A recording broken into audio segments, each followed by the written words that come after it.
like this being the topic at hand. Sorry, I've just got to change Alright. some tab. So, okay, there it is. It started on my end. All right.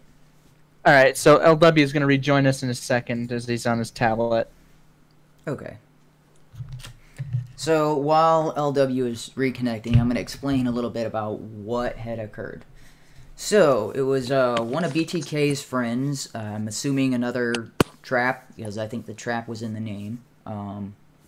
And as far as I know, that person is in the stream chat. I am not sure. They might have dropped out, but let's see. I'm trying to get the person's name so that way I don't misrepresent them, but I'm not seeing it. Oh no, there it is. So the Entangled Trap. That is the username. And so we were in a Twitter discussion talking about abortion. Wait, was that with them or was that somebody else? It was. I can't remember. I thought you were talking about morale. I think no. Yeah, it was a topic of abortion, right? So I'm like, okay, yeah, this person's making good arguments. I was retweeting and liking and all that sort of thing, and then something. So somehow this individual, I want to say she, but since it says trap, that probably means he, right? He, she, well, he, she, whatever. Jumped into one of my other. So the person we were arguing with tagged my tweet talking about morality being subjective, and he was acting as if I was arguing that morality is subjective based on that. And I'm like, no, that's the exact opposite. And so so the Entangled Trap was arguing, yeah. So he's not arguing for subjective morality. This is an argument for objective morality, and pointing out that the person talking about that was kind of an idiot. And I think that other person ended up blocking me, but then the Entangled Trap and I started talking about the issue of morality. And the more the Entangled Trap started talking, because they were saying that morality is objective, but in certain areas it's subjective, and the more we started talking, I'm like, all of your arguments lead to morality being subjective, so I don't know how you can argue the way that you're arguing without arriving at the conclusion that morality is subjective. Because every instance that the Entangled Trap was bringing up was a subjective take of morality. And I'm like, you say that morality is objective in certain extents, but then everything you're talking about right here is all subjective. All of your examples, everything that you're bringing up is all subjective. And Lonely Wolf saw this interchange between the two of us. And the Entangled Trap at this point had started up bringing individual examples or feelings and emotions into the conversation, which I don't understand. And so Lonely Wolf was talking about how that particular part of the discussion was kind of the I don't want to say combat, but what's the disagreement between Apollo and Dionysus. So basically, Apollo and Dionysus is something discussed by Nietzsche. And he talks about Apollo. Apollo is the Greek god of the sun. Apollo is a representation of logic and logic, reasoning, structure, and order. Whereas his brother so Apollo and Dionysus are both sons of Zeus in Greek mythology. And Apollo represents logic, order, kind of loyalty, and what's the other thing that he stands for? And order, right? So it's basically kind of structured. Whereas Dionysus, on the other hand, and Apollo is the sun god, and so he's like got a strict timetable and that sort of thing. He's got to make sure that the sun goes around. Dionysus, on the other hand, I believe he is the god of mischief, or I think he might also be the god of wine, if I'm not mistaken. God of grape harvesting, winemaking, and fertility. And so, he's kind of more,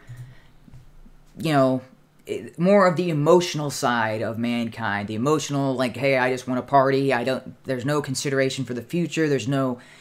He has no structure, no order. He's more chaotic. So those two have been, and And Nietzsche talks about the disparity between the two. And I mean, I'm not. I think Lonely Wolf might be more familiar with this particular, with the Nietzsche interpretation of it. I barely touched on that when I was researching through it, but I was thinking more when you brought this up. I looked at it and I was like, oh, that's something like what Jordan Peterson is talking about. So I'll let you go ahead. Yeah. So I think the two main things that really inspired this conversation is so is my audio okay? Yep. Yeah, your audio's pretty good. Well, cool. You got this weird Australian accent thing going, but other than that, your audio is good. Okay, yep. So there's really two main things that really inspired the discussion, or at least my thinking in that framework.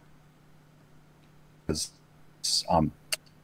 as HUMANe is sort of one influence, and we're sort of talking about the ways in which people thinking. So they think of the Apollonian as representing a clarity and logic and everything like that, and then Dionysius as the god of wine, so it represents kind of a chaos and unpredictability, uncertainty, and so I guess the second major influence upon that, the second major piece of work is probably I'm just going to read a little bit from Sexual Personae, Art and Decadence from Nefertiti to Emily Dickinson from Camille Paglia. So it's taken so I guess this book explores that not only in terms of mythology but also in terms of just about everything. So it also talks a little about art of kind of an artistic, I guess, aesthetic sense. Then it sort of makes sense as well. So there's two artworks that are very opposed to each other. So the first one is the Venus of Willendorf. So it's one of those little fat statues that was found. It's from a slick, and it kind of represents something that's very Dionysian. So it's very earthbound and sort of obsessed with procreation, etc. So and beauty, yet it was all sort of round. There was no really defined shape. It was she was sort of like gravitating towards the ground, and it was all like the magic was all procreative. And then, by the time of ancient Egypt, like the Nefertiti, where there's more of an Apollonian influence in which they instead of multiplying, all the fat cells and all the pregnancy cells, it's a subtraction. So it's taking away things so that it has a smooth type of form. Okay,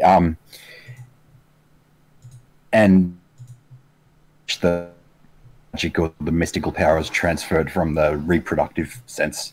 So from the belly magic up to they call it head magic. So it's a cosmic energy that gets displaced up to the head. So what does I say? So mediating on Apollo and Dionysius, Plutarch says dismemberment is a metaphor. Metamorphosis into winds and water, earth and stars, and into the generation of plants and animals. Dionysius, like Proteus, shifts through all forms of being, high to low. Human, animal, plant, mineral, none has a special status. All equalize and sacralize in the continuum of natural energy.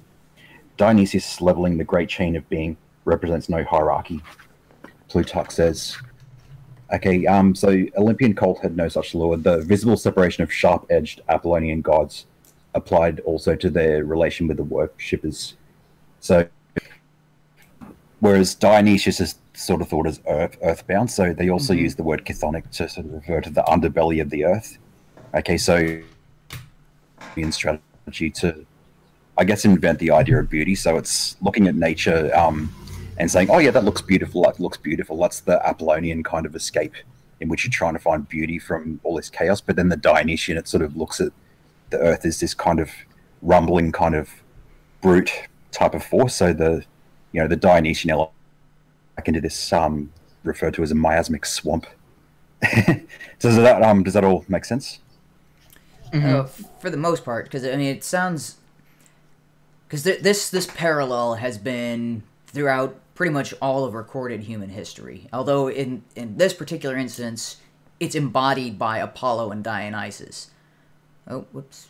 Yeah, am I cutting out for you guys? Because my connection seems to be kind of intermittent right now. I may have to reset my router. It seems my Hangout is kind of jumping, so I don't know if that's just me or if you guys are seeing something similar. Yeah. Okay, so that maybe that's just on my end. And it might also be my computer. Maybe I need to reset my computer. But as long as you guys are hearing me just fine, and it's not breaking up or being choppy, that should be okay.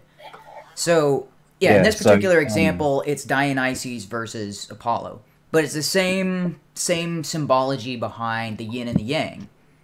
whereas the yin, the white side, whatever, represents order, and then there's a small amount of yang in there. That's the black dot in the white. I guess I don't know if that's considered a droplet or whatever that, but you know what I'm talking about, the white symbol. And then on the other side is yang, and yang is supposed to be chaos with a little bit of order in it. And those two together, they form the yin yang symbol. And that's what. And then Jordan Peterson, a lot of what he talks about is that the balance between order and chaos. And he's of the opinion, and I'm kind of similar in this, is that chaos is more the enemy than what this. So the Dionysus versus Apollo sort of thing makes it seem more like there should be a direct, like it seems, or at least the argument that I've heard considering that is more of that the place people need to be is between the two, directly between the two.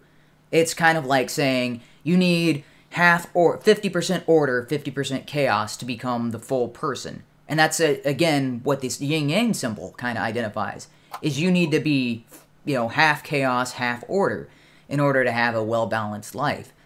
But from what I can understand from Jordan Peterson, because that's his 12 rules for life, is the antidote to chaos, meaning that your life should actually be more on the ordered side than on the chaotic side.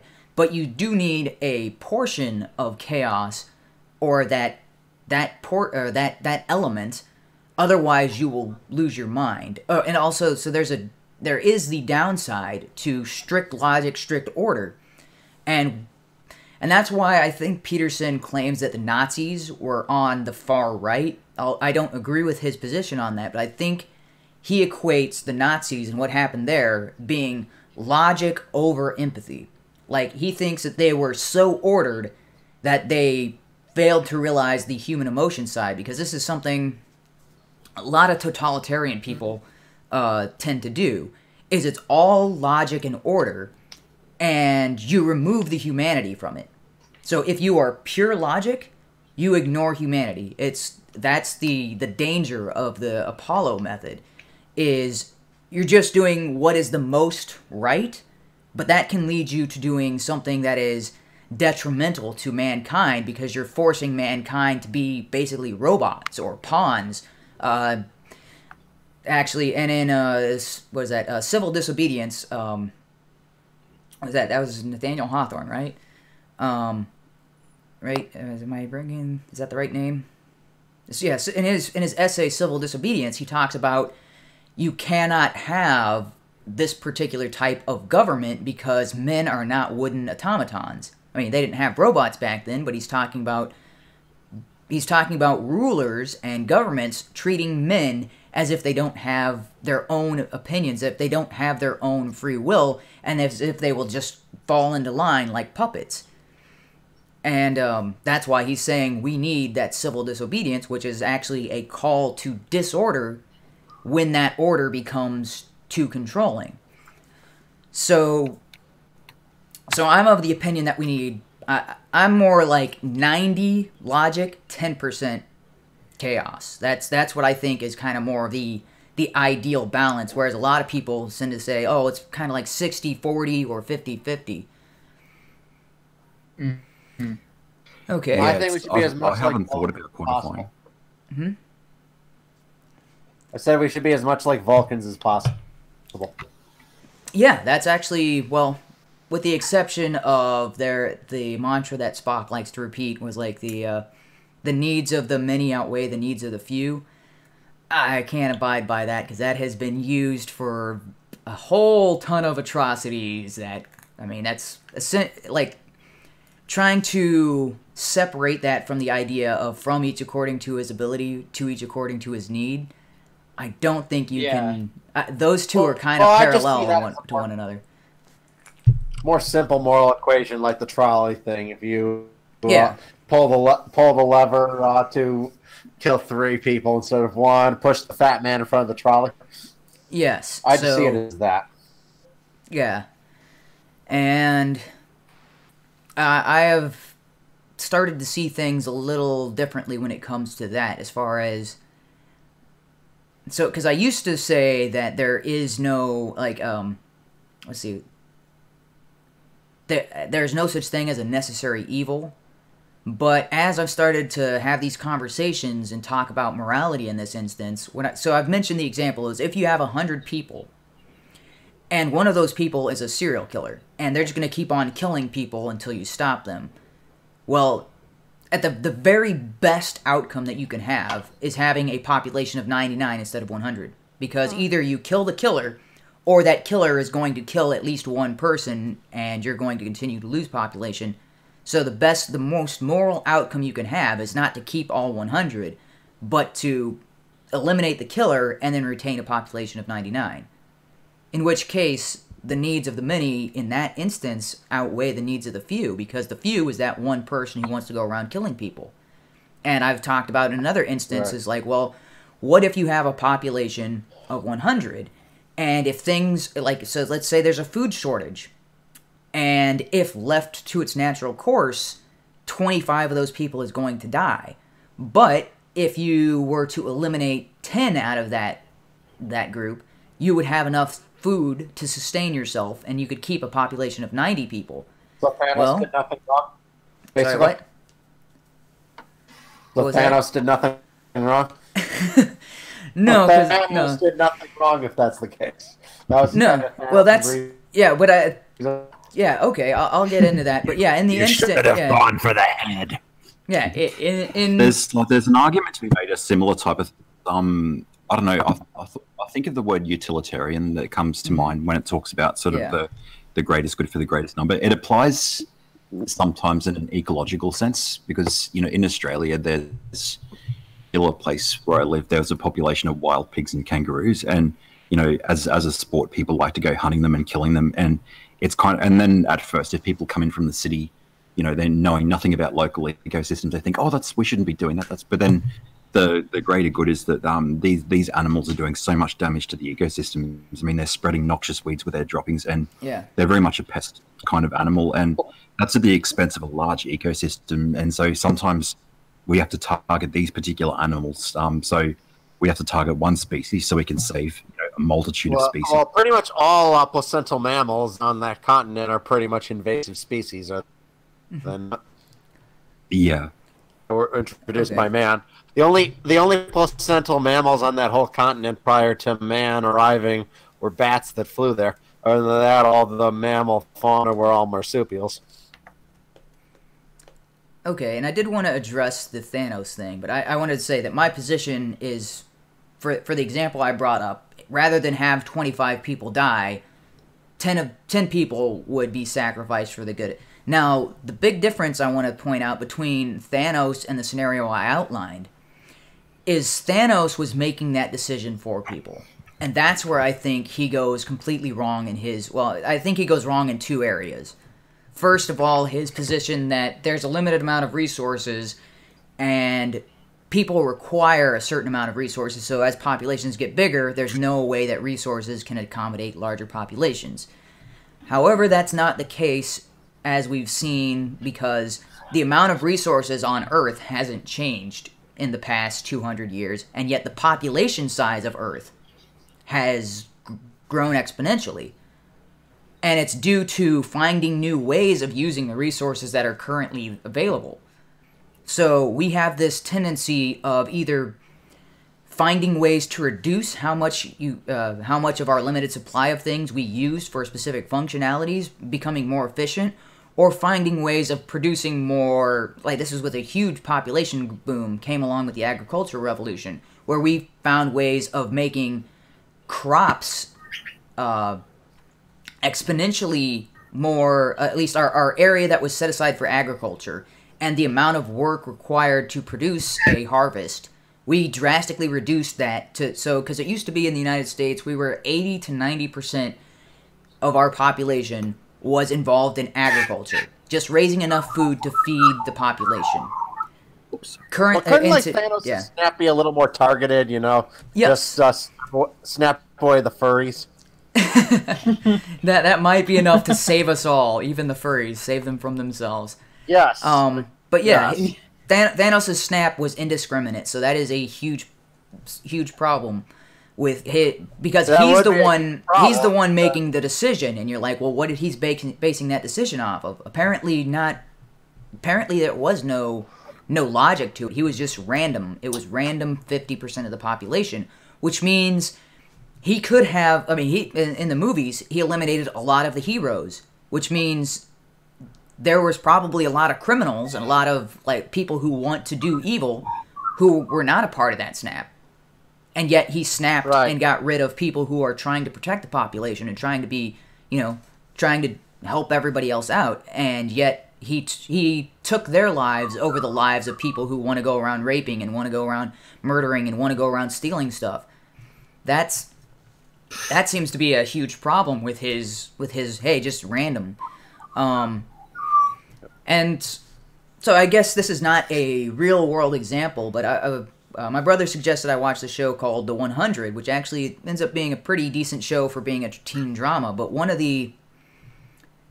And it does this weird thing where sometimes the people are making the moral decision, and in the next episode they're on the opposite side for no apparent reason. But in this one particular... No consistent characterizations. Like the last Jurassic Park movie. Yeah. The way... Bryce Howard's character and Chris Pratt's character switch personalities between movies for no reason. Yeah, and there's no logic behind it. Yeah, that's essentially what happens throughout this show from episode to episode. But there's one particular... this is not spoiler alert or anything like this. This is the very first episode. So they're in a space station outside of Earth, and Earth has been destroyed to the point where life can't occur on it. And they don't have enough food because the ship has been damaged and their population has grown despite efforts to keep it down. So the ship is falling apart and they don't have enough resources, and basically they decide to send 100 people who are in prison, and these are all kids under the age of 18, to Earth. And they're like, well, either we do this or everybody on the ship dies. So they decide to send them to Earth and then let them fend for themselves, and hopefully the radiation isn't so bad. And they're just kind of like, well, that's the best chance we can give them. So that's the idea behind the show, is there's a limited amount of resources. In order to try to save the entire population of the ship in orbit, they have to cut a few people out. So there's a similar example of this later on in the show, and hopefully this is not a huge spoiler, because this is about halfway through season 1, and there's about 5 seasons of the show. So I mean, if you haven't seen the show, sorry if this is a mild spoiler. But one of the main characters, the main characters are all the kids on the ground and that sort of thing, but the parents are also a key part of the story. And the parent of the main girl, I'm drawing a blank on what her actual name is right now, but her mom is a doctor on the facility, and she tends to be like the moral conscience of the story. Like, everybody else seems to be pretty sporadic, like I mentioned before, but the mom seems to be pretty consistent in providing that moral balance. And so the person who is in charge of this ship has to make the decision because something else breaks on the ship, and they're like, well, now we have to let even more people go because otherwise we all die. And so he makes a decision to cut off the air supply to one specific section of the ship.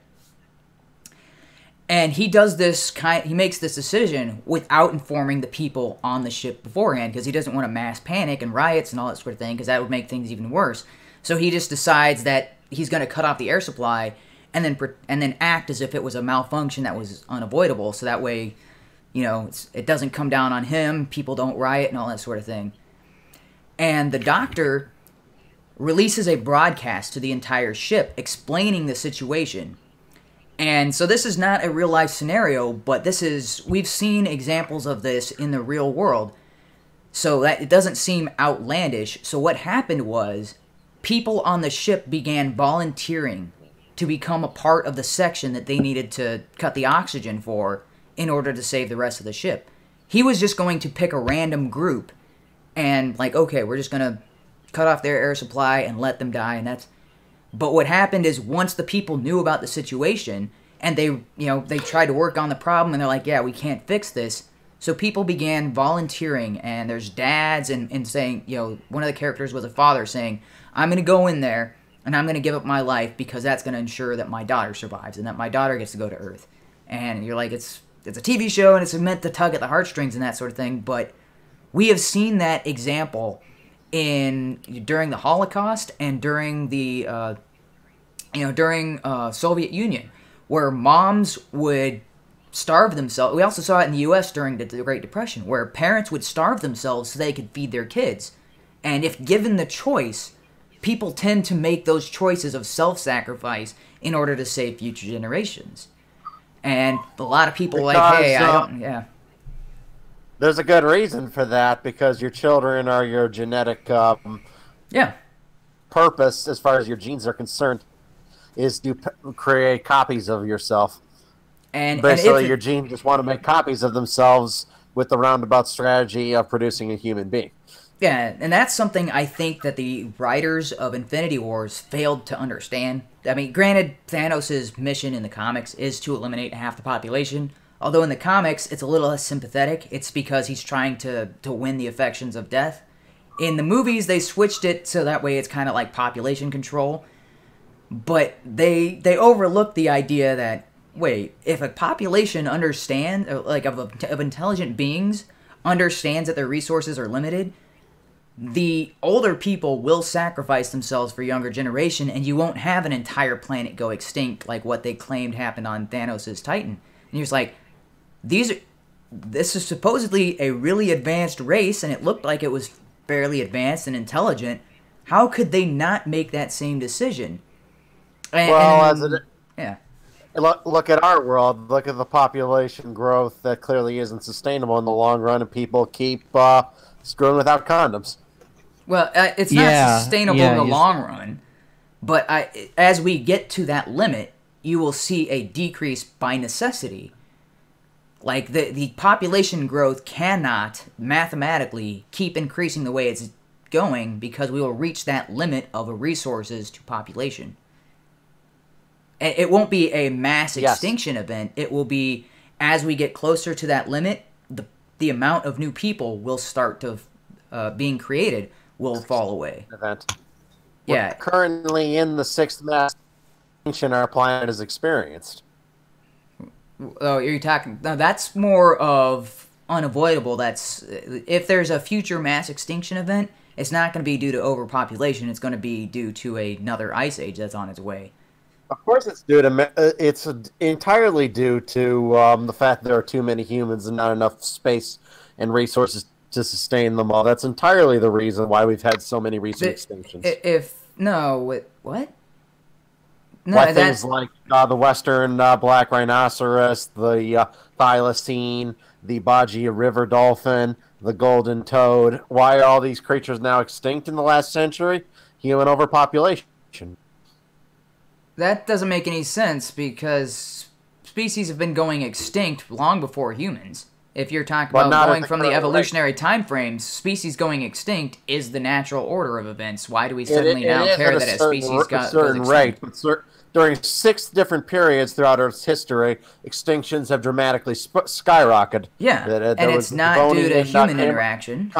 Coniferous extinction, the Permian extinction, the Great Dying, the largest one.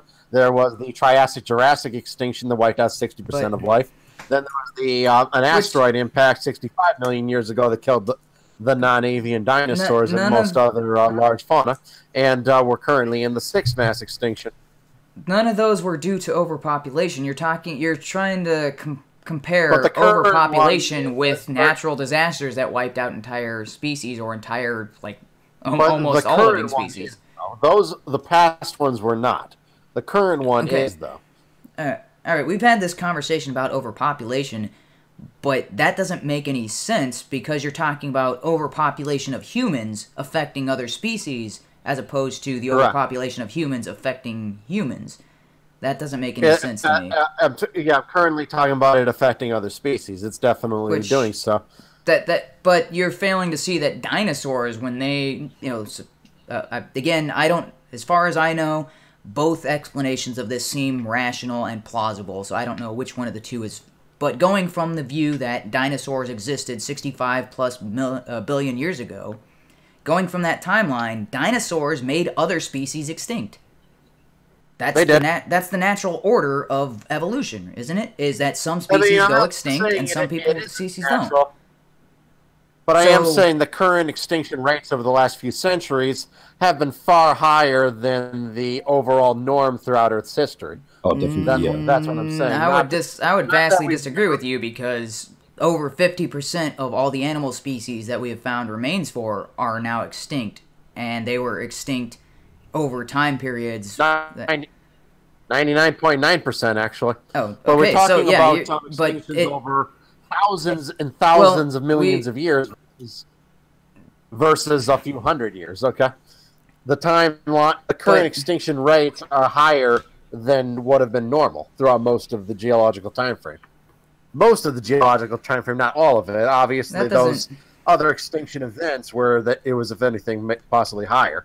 Like what the Great Dying certainly was higher. Yeah, during calamities, yes, you would expect the extinction levels to go higher. But even if you're I don't see how the current extinctions of species is higher before the human population exploded. Like, I could see if you're talking about just humans' time frame, but if you're talking about, like, when dinosaurs were the dominant species of the planet, there's tons of species that went extinct during their reign on the planet. And I'm like, and they had no, as far as we know, they had no moral concern. Past 1,000. Yeah, they had no moral concern for for ensuring other species survived. No, they didn't. They were kings. They could do whatever they want. They could go and out hunt. But to say that humans who are actively trying to preserve other species are doing more damage to species and killing off more species than dinosaurs who had no restraints, that doesn't add up. Well, some of it, I mean, there's some species. Because we're much smarter than them, better at maintaining our own population. Basically, we've gotten very good at breaking down all the various restrictions that natural selection has placed on the population from growing.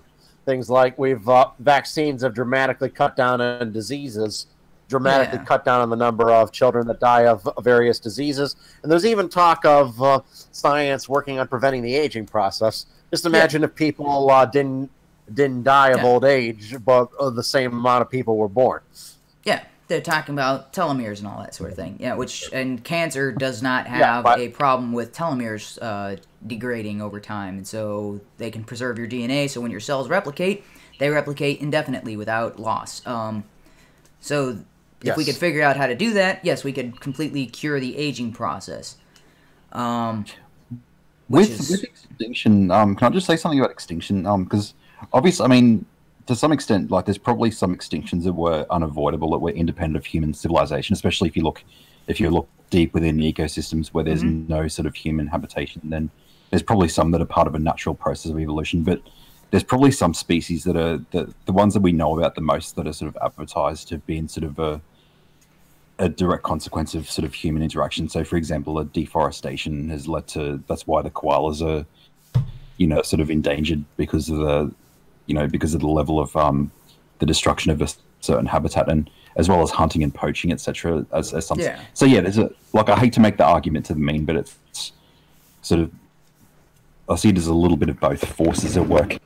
Okay. And one huge thing that contributes to a lot of extinction, particularly among island animals, is reintroduced species. The fact that humans arrive there with their ships, and we unwittingly carry rats as stowaways and snakes as stowaways, unleash them in the island, and evolved in an environment without having to deal with rats and snakes. Now all of a sudden have them roaming through the island, eating their eggs, what have you, and they can't adapt to that.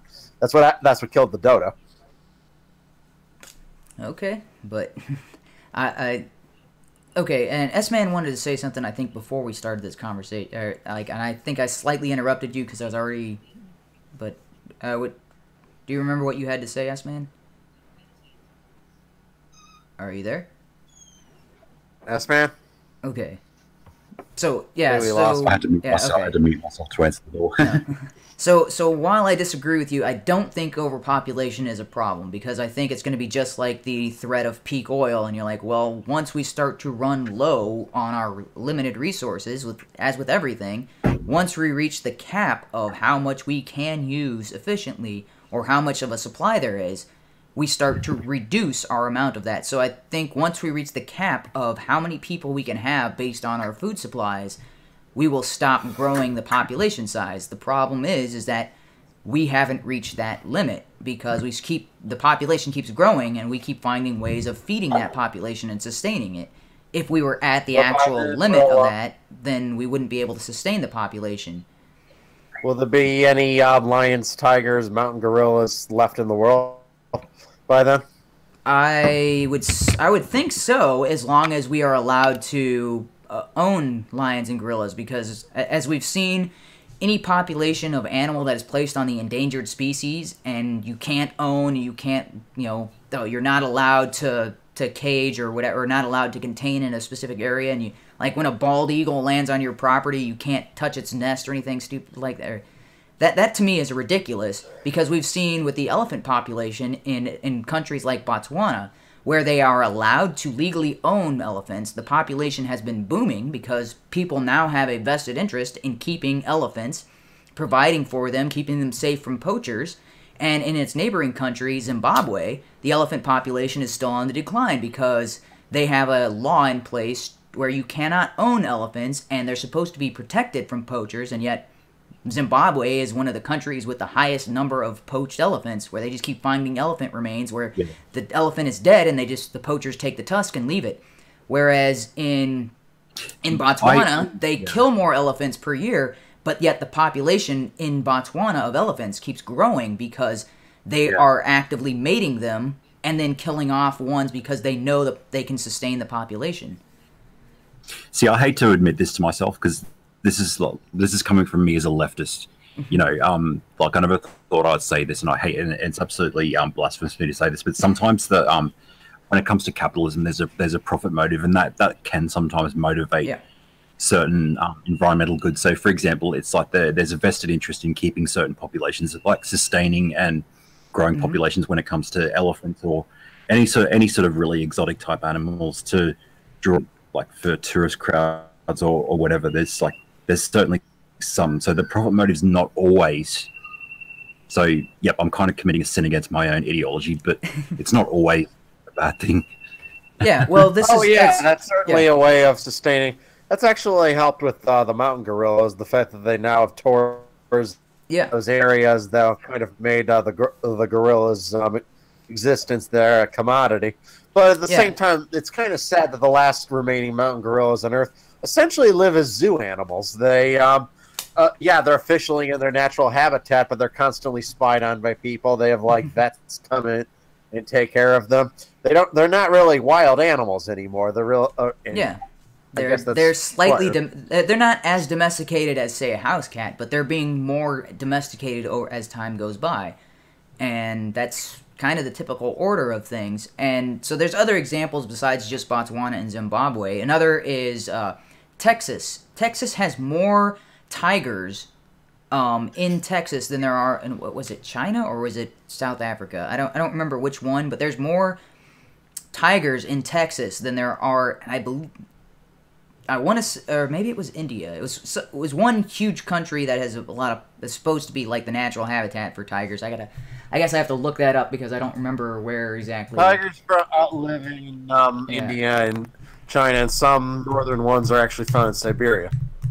Yeah, there's a lot of the white tiger, white tigers who have Down syndrome. I wonder if they're inbreeding some of the those really rare kind of white tigers, because they have, yes. They confirmed that one with Down syndrome. Well, that one's dead now. It's been dead for a few years, but so it wasn't just Texas. Yeah, so it's an estimated 4,692 tigers are in the U.S., and that's more than the estimated 3,890 to be in the wild. So there are more tigers in captivity in the U.S. than we estimate there are tigers in the wild. That's the wild worldwide, not just the wild of one particular country. I was like, that's why I couldn't remember a particular country. It's because apparently that's for the entire estimated population of tigers worldwide. I think that kind of points to human involvement is actually a lot of the things we do when it comes to domesticating animals or controlling a population of animals ends up ensuring the survival of that species, whereas nature, or the course of nature and, you know, natural selection, all that sort of thing, would see a species die out. Well, obviously, tigers, though, are not domesticated. We actually haven't domesticated any animals. Yeah, in over in 2,000 captivity, years. but not domesticated. So in captivity, meaning in zoos or caged in people's backyards and things like that. But, right, they're in captivity, yeah. but yeah, they're still incredibly dangerous. They're not Yes. something you can have at home. Yeah, they are not your typical house cat, and Siegfried and Roy learned that the hard way, right? Yes, yeah. And same thing with chimpanzees. We've got a lot of chimpanzees in captivity, and people will own them for years, and that same chimpanzee that they raised from a baby will gnaw their face off and, you know, basically paralyze them for the rest of their life. Back in 2008, that was really sad. Yeah. I mean, it was. Yeah. It's wrong to laugh at the death of those two guys at the hand of a tiger. What do they call Siegfried? No, he didn't die. He got brutally mauled. He didn't die from it, but they ended their show after that. What? Yeah. He's Like not ever going to be the same. They have very violent tendencies in the wild. Yes. Especially a male, it's in their natural instinct to dominate anyone around them, and they're naturally stronger than humans. Yeah. So you put them in that kind of situation, they will inevitably take control because chimpanzees are not domesticated. They are a wild animal. They still have that brutal wild instinct. Yeah, so I think someone like dogs, like Brock Lesnar or maybe Dwayne Johnson or you know maybe some of these MMA fighters, maybe they could go toe to toe with the chimp, but the average human, no, not so much. I don't think so, dude. I do not think so, dude. A male chimp, they are a lot stronger than any man on Earth. Yeah, they are very strong. because they're like, if they're 8 to 10 times stronger than the average human, and The Rock is probably only like maybe 2 or 3 times stronger than. Yeah, a chimp would probably rip his arms off and beat him to death with it. A chimp is about stronger than a human the same weight. That's what they estimate. Yeah. So whereas like a 180 pound bodybuilder might be able to bench like 300 pounds possibly, a chimp would be able to bench over 1,000. Yeah. Humans' advantage in the situation is stamina, but that's not going to do too much against a chimp. Your stamina to outlast him, he's going to beat you to death before your stamina even becomes, before his stamina becomes an issue. When it comes to human population control, this is a really bizarre theory I'm going to put out, and it's probably, but sometimes nature is something that we don't always fully understand. It has a plan that we that science is always playing catch-up game. But when there's a late phase of civilization, when we're sort of reaching towards the limited resources with our population, like there tends to be a proliferation of a lot of there's people like me who are like sexually deviant as an asexual, and there's also a lot of sort of transgenderism, a lot of gender crossing, etc. And I sort of wonder, is that a way of is that an evolutionary way of picking me out of the gene pool and saying, all right, you're not going to reproduce because your offspring's going to contribute to the drain in the population? Yeah, whether that's genetic or not, I am not sure, because as far as we know, there's not like a sexual deviant gene, at least not from a legitimate study or something. Some of these feminist studies have said, there's a gay gene or there's something like that, and I'm like, At the end of Rome, there was also a lot of gender bending, a lot of cross-dressing. Transgenderism was like a thing, and that was towards the end of their civilization. And the same with Greece as well. Like there was also the cult of Dionysius as well. So I'm wondering if there is certainly a genetic component to homosexuality. They found with identical twins, for example, that if one identical twin was a homosexual, that his twin was had a 57% chance of being homosexual, whereas obviously among the general population, only about 2% of the population is homosexual. That strongly seems to suggest a huge genetic component. Yeah. And it's not that I'm dehumanizing myself, because, yes, I don't have a genetic or evolutionary purpose to be on this earth, but that doesn't necessarily mean that means that my life is meaningless. It just means that there's a cultural significance of people like that. There's a cultural contribution that we make rather than a genetic Yeah, I Yeah. agree. I'll high five anyone who willfully decides not to pass their genes on because, like I said, the Earth's overpopulated. You're pretty much the most selfish thing you can do in today's overpopulated world is have a big family. Pretty much the most selfish thing you could do. I would disagree with you, but I do think that certain people, certain people, I'm like, you should have not passed on your genes, because your kids are going to be dumb, and they're going to be a burden upon the rest of us, so thanks for that. Idiocracy syndrome. Right? Yeah, there's a whole lot of idiocracy going on. I'm like, ugh. Yeah. How did you manage to reproduce, and people like me haven't? And I'm like, I mean, maybe that's kind of being self-centered, right? People like me, no. I mean, there's a reason I haven't reproduced. I'm probably genetically inferior, but I'm like, but you definitely shouldn't have reproduced. I haven't, to my knowledge, I haven't reproduced either. Yeah. So. That's good knowledge. Yeah. To my knowledge, yeah. I mean, I've always used a condom, so I reproduced. Yeah. Although, okay. So there's no. So you're not 100% sure whether there's any little, like, little baby loudmouths. Of course, I can't be 100% sure, but it's very, very unlikely. Yeah. So what I'm trying to do, as far as I do intend to have a wife and kids eventually, but I want to get to myself to the point where I've proven that I've done more than what is necessary to make up for the potential for my kids to, to drain resources from other people. It's like, well, if I do more above and beyond my share to help out humanity, then maybe they'll overlook me having 4 or 5 kids. Osama bin Laden had how many kids? Oh, right, like over a dozen, right? Like, I think he had 18 kids in just that one compound or something stupid like that. Yeah. So he had a couple dozen kids. Yeah.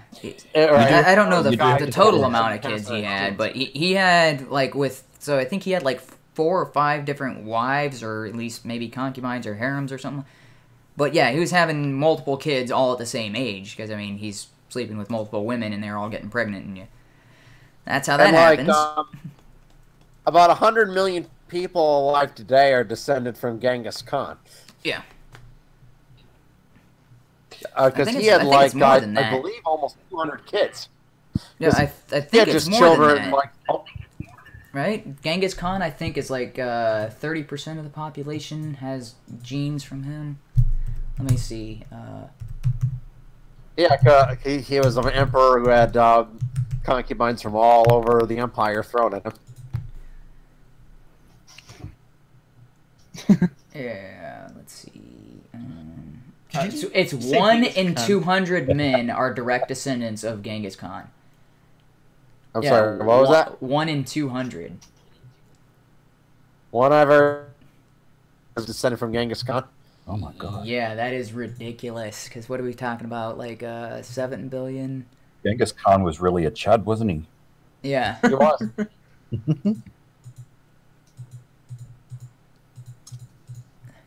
Let's see. Imagine what the incels at that time would have thought. They would have been... Oh, they would have been very soft. That's about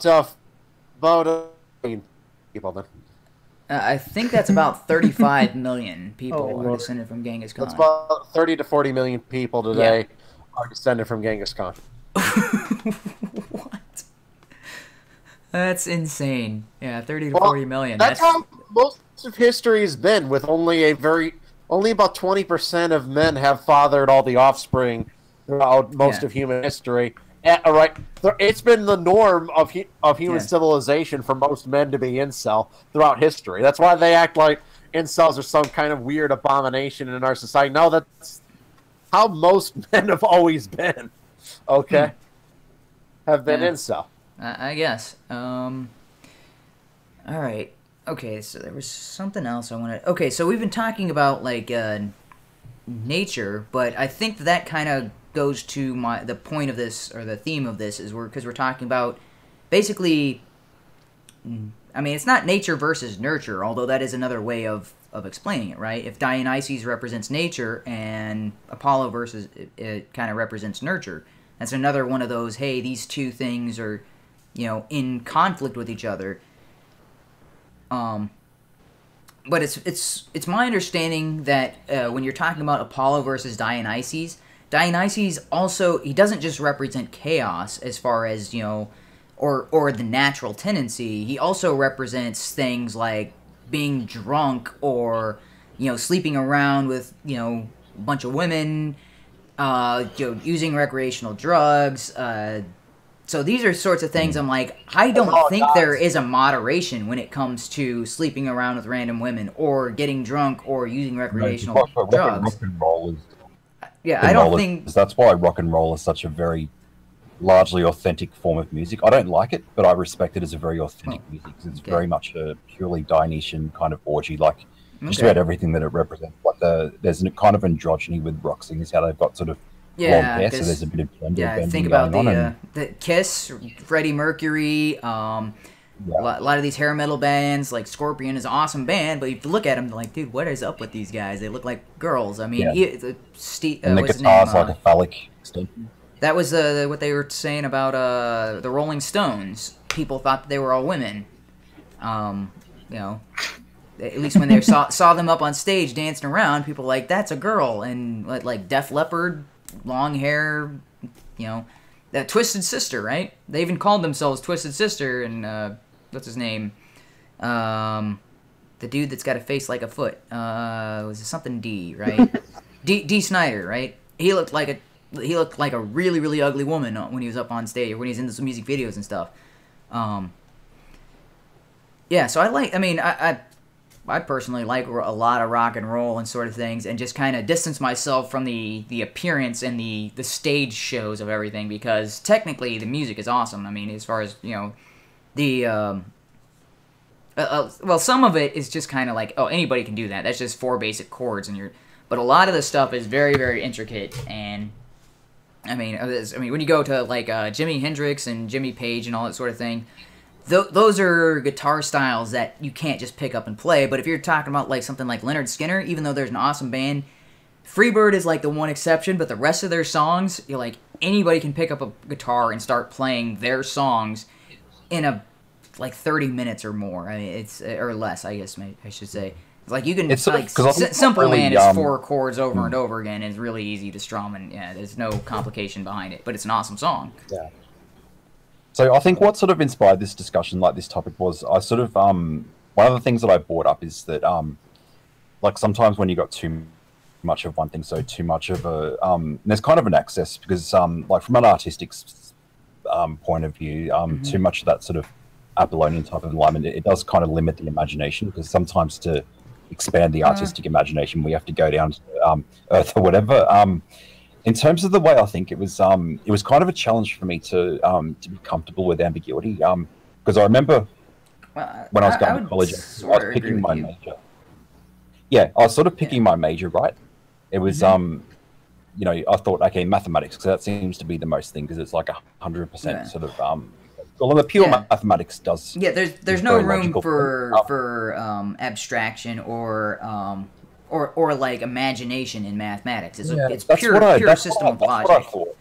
Yeah, that's what I thought though. But then my first year was kind of the first year did my head in, because I was thinking like, why isn't this so certain to me? Why, especially when you start looking at for example, if it's statistical data analysis. So I remember the first lecture they said, you know, this discipline, statistics, is the art and the science. And I'm thinking, okay, I understand it's the science, but what's the art behind it? And the art is that sometimes there's, you know, decisions you have to make, and there's a way of dealing with variables that are kind of uncertain. And, you know, when we've designed the experiment and collected the data and done all you know, mathematics and crunched the numbers, then, you know, we can present a report, but then sometimes, you know, we might not be certain. And then when you're dealing with other things with mathematics, you can come up with a solution to a problem, saying, you know, for example, in operations research, when you're trying to optimize something to say, you know, how should we arrange this hospital so that the operating room, the waiting time is the lowest? Like, that's an area of research.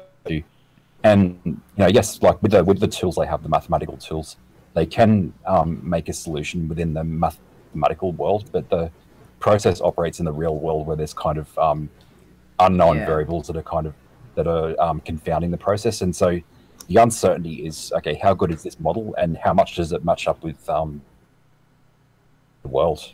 Okay, yeah. So that's the sort of encouragement. Yeah. So there's two areas. To become comfortable. Yeah, I was saying, yeah, there's two areas that are within the realm of mathematics that I understand you're talking about there's a little more freedom because there's unknown variables. One of those is probabilities and the other is statistics.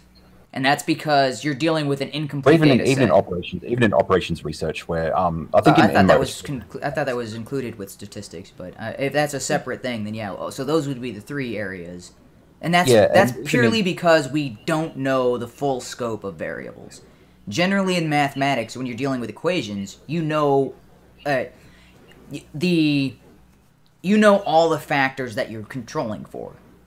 So if you're talking about calculus and algebra, so there might be an unknown variable, but at least you know how many different variables there are in an equation, so you can kind of isolate the unknown. The variable is we know the variable, but the variable has a kind of a probability cloud, or like it's within this range of numbers, or it's either this number or that number sort of thing. Because like when you're dealing with quadratic equations, you get like, well, it's either the positive version of that number or it's the negative, but it's not going to be any other number because that's the only numbers that fit the equation. Yeah, I mean, so I guess once I got into my second year of mathematics, once I got into that mindset that I can deal with the fact that this is that some of it's a bit there's a bit of ambiguity, fuzziness going on. So.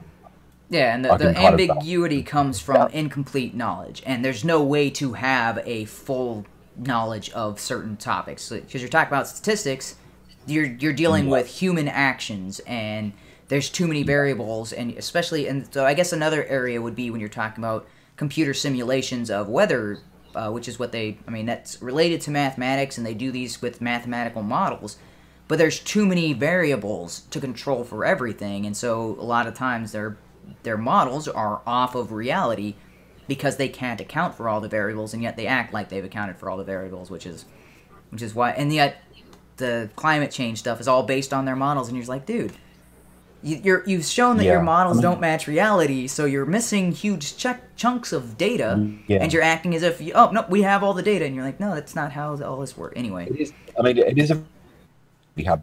Because I think the result of the way, because people sort of lack awareness of the way of what's influencing thinking, and this is why I see some very poor argumentation on Twitter as a result of that sort of thing. Like sometimes I think that some people are driven, too much by their sort of emotional gut reaction to really critically analyze a source. There's this tendency to think, okay, if this source doesn't line up. If this article is not lining up with my belief, I'll find a way to discredit this article, even though that it's probably what is that? Cognitive dissonance, right? Or no, that's something bias. What's the other? Bringing up crime. No, what's the other? It's something bias, right? Yeah, unconscious bias. You talking about? Yeah. Loudmouth got into an argument with this anti-MRA group that was Loudmouth quoted a statistic, and it came from like the department, the Bureau of Justice, and that's and that's set as a golden standard of research, like a very high standard. Yeah, and it's not active, or at least to the best of our knowledge, it's not active one way or the other. It's not like they're intentionally trying to label black men as being overrepresented in crimes. They're just collecting all of the crime stats and then putting them in a report. As far as we know, right? And I got data from the National Bureau of Suicide Prevention. Yeah. All right, and that's formulated that men are over 3.5 times more likely to commit suicide than women. All right. Yeah, they have no response for that shit. Yeah. How the fuck is that? They said that they were supposedly favors men. They called you a moron because I remember I saw that thread. It was like an anti-MRA thread. I screen capped that one, and I've been staring that around, just like and it's like, well, it's the FBI, and it's these bureaus set up to be as unbiased as possible, and they don't have an apparent agenda, at least as far as we can tell. So whereas these the anti-MRAs will cite sources that have a stated agenda, and you're like, okay, no stated agenda, as far as we know, are completely unbiased. You won't accept that data set, but you want the data set from an organization that outright says it on the bottom of their site that they are promoting this particular agenda, and you think that they're going to come up with accurate, unbiased results? Are you? What the fuck? In what fucking universe is a link to the National Suicide Prevention Society and MRA website? I don't know. What universe is that the fucking case? Yeah. Well, it's the same thing as like you're citing statistics from the FBI, and they're like, "Oh, that's the Nazi organization." You're like, "Wait, the FBI that you are championing now because they're investigating Trump for Russia collusion? That same FBI? They're apparently Nazis who are investigating the head Nazi." It's so retarded. Yeah, I screen capped that one was sharing it around. Because that conversation really does show just how intellectually bankrupt these assholes are. Yeah, earlier today I was reading through my notifications, and apparently I'm a TERF. I didn't realize I was one, but I was making TERF. How are you a fucking... You're a because I was trying to tell somebody that male is a biological distinction and female is a biological distinction. And he was trying to tell me that trans women are not males, they're women. And I'm like, that's two separate categories. You can be a male and be a woman.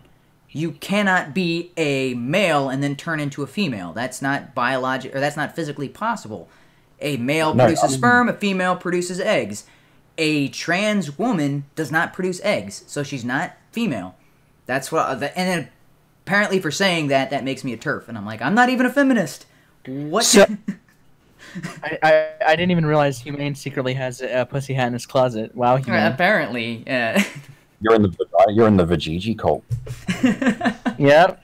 Yeah, the TERFs are weird. Like Shuan did a video about them a while back. They don't like hate trans people just because of traditional conservative reasons. They like see them as like they see vagina as like some godlike thing that's it's like it's their idol. They have a shrine to vagina and worship it. And anybody without a vagina doesn't. Hey, you don't get to be a feminist. You don't have one of these. Yeah, it's weird. It's cult. It's a cult. It's the cult of vagina. Yeah.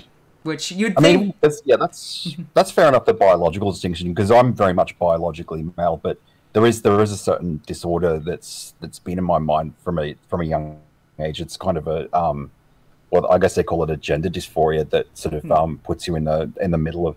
But we're talking about. I'm not talking about biological sex. I'm talking about the sort of gender expression in which obviously I didn't like the body that I was born in because, and this is going to sound so. It's going to sound weird, okay? But yeah, I got you. When it being sort of asexual, you're not attracted to either gender. But then there was also a time where I was also disgusted by the idea of having any type of sexual characteristics. Like I wanted to be this alien that had neither male nor female body parts, and so that was a type of dysphoria that kind of. And these days they classify that as maybe genderless or non-binary, etc. Yeah. But still there's still a very much male. I can't change that.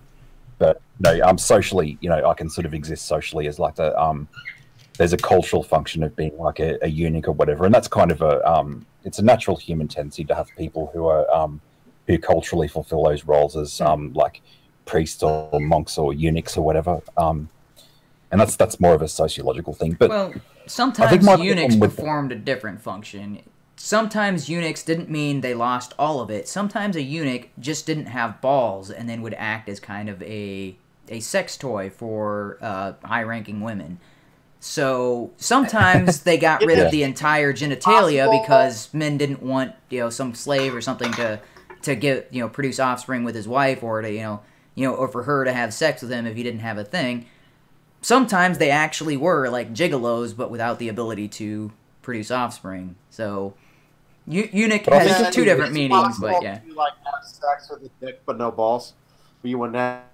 Because that's really what I try to do. I try to shed a little bit more light because it is a very polarized topic. The idea of the like ambiguous gender, that sort of thing, and I think it's like I sort of think that the best approach is just to sort of come forward and just tell a story from a personal point of view, and just try to elucidate the experience, and hopefully. In some cases, people can think, okay, well, I can empathize with that sort of existence. But it doesn't have to be. It's not something that I hold on dogmatically as Yeah. an identity. And so that's something that I can understand. I was like, okay, I can understand not being comfortable in your own skin and not being comfortable with your own, with the typical norm of what, you know, because 98% of people fall into what cis male and cis female, or what the feminists and what LGBT calls cis. It's like, it's like 97 or 98 something. It's like the vast majority of humans fall into those typical gender roles naturally. But there's that percentage of the population that doesn't quite fit into that, and I can understand not, you know, feeling out of place or whatever. What I can't understand is the people who say female and male don't mean anything, and I'm like, well, then what is a person transitioning from, and what is a person transitioning to? If you're saying, well, they were born, they were born neither male nor female, and now they're transitioning to a woman, you're like, then what were they before? Well, they weren't a man, and they weren't male, and they weren't female. They were just nothing, and they're transitioning to a woman? Because if there was no male and female, then I wouldn't be trying to run away from something. Yeah. It's like they're trying to deny biology exists at all, and I'm like, that doesn't make any sense. I mean, because actually the terminology for a transgender is male to female or female to male. And yet these LGBT or these, you know, these allies are trying to say as if male and female don't mean anything. Well, it's like, well, then you've just dismissed transgender altogether. Because you're going from one to another, or you're going from one to in between. But if you're saying they weren't one to begin with, there's no transition. Yeah. It seems... I mean, the only point that I sort of agree on when they say... because the most popular model is binary model for male and female, and that the thing is, it's a good model. It's a very predictive model, but it's not perfect. That's the only and probably the most, because if you're looking at the data sets of every indicator of sex, then probably bimodal is probably having two peaks, and then in the middle you might have a bit of empty ground. So maybe bimodal can be a useful tool, but rather than binary. That's the only sort of distinction that I might make. Okay, yeah, so then there's two ends, and then there's kind of this area in between. So, like, there's two high ends, which would be male on one side, male on one side, female on the other side, but then it kind of goes down and kind of connects in the middle, and so there's a small section of people who kind of fit in between those two. That I can understand, and that I can, like, okay, I would generally disagree, because my perception and my view of the world is...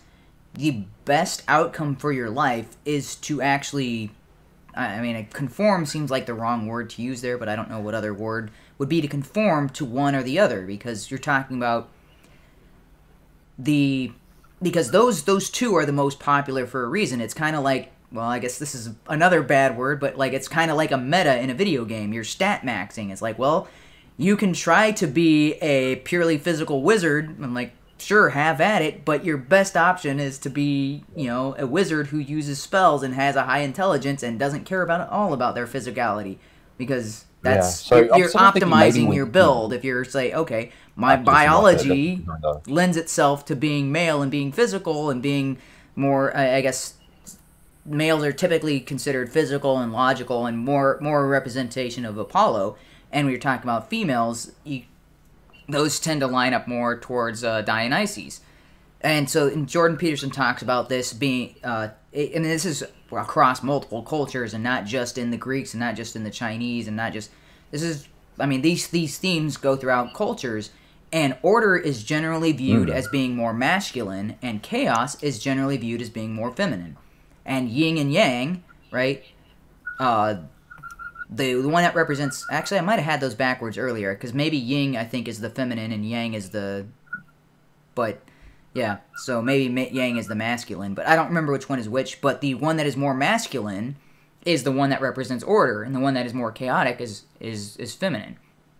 So this is a theme that kind of goes throughout culture, and if you look at the typical gender roles, that's where they kind of follow. You're like soldiers, typically represented by men. And soldiers are all about order, falling in line, being uniform, all being of one mindset, of one task at hand. And that's actually, like, because that's what boot camp is for.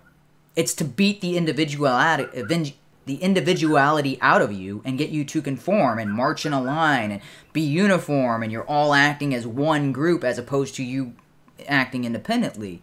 It's a very big part of brainwashing is boot camp, and I hopefully, thankfully, have broken out of that, but there's a lot of people who are still in that mindset of, yes, we are all one unit with one purpose and that sort of, and I've never seen it as, like, Marines. Marines, that's what their training is all about.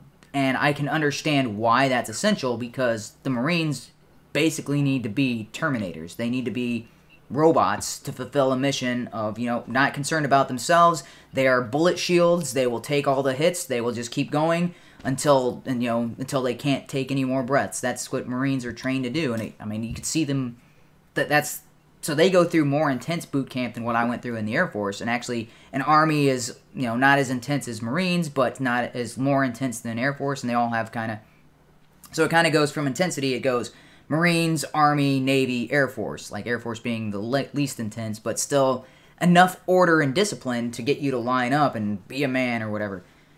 Actually, like, be a man, right? That's the Mulan song. That's entirely what that was all about, is beating the weakness or the chaotic and getting everybody to become one as a unit, which is order, right? They're not chaotic. Like, they start off as a hodgepodge group of, everybody's trying to do their own thing and people don't know what they're doing. And yet at the end, they're all doing the fighting moves together, and the song that's playing the whole time is Be a Man, right? And it's like something that's a concept that they understood back then, and it's not like people were rioting in the streets over Mulan. That's like, what, less than 20 years ago, right? If that movie came out today, like if Disney tried to release that today, there would be people burning down theaters, right?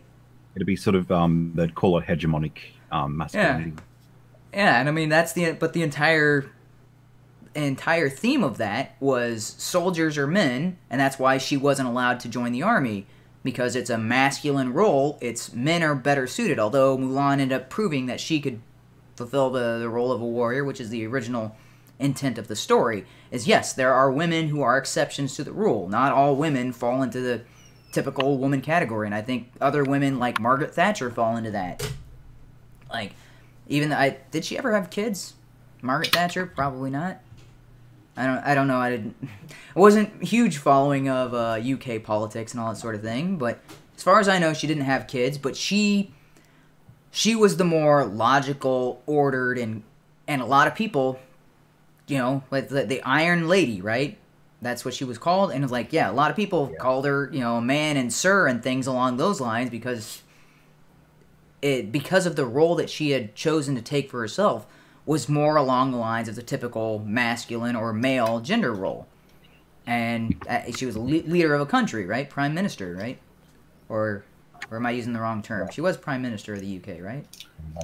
It's sort of funny. Conservative politics. That's where we seem to see a lot of really strong, like those really strong kind of women who smash through the cucumber frame, like very much the Amazon thing. It primarily it's kind of an ironic thing, isn't it? Because the left embraces a lot of feminism, but yet hasn't really the sort of training that's necessary for a woman to take over as president or whatever.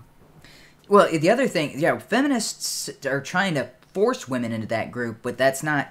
There are women who naturally fall into that or who choose that for themselves, and we've got historical examples, but statistically, if you're looking at the broad range,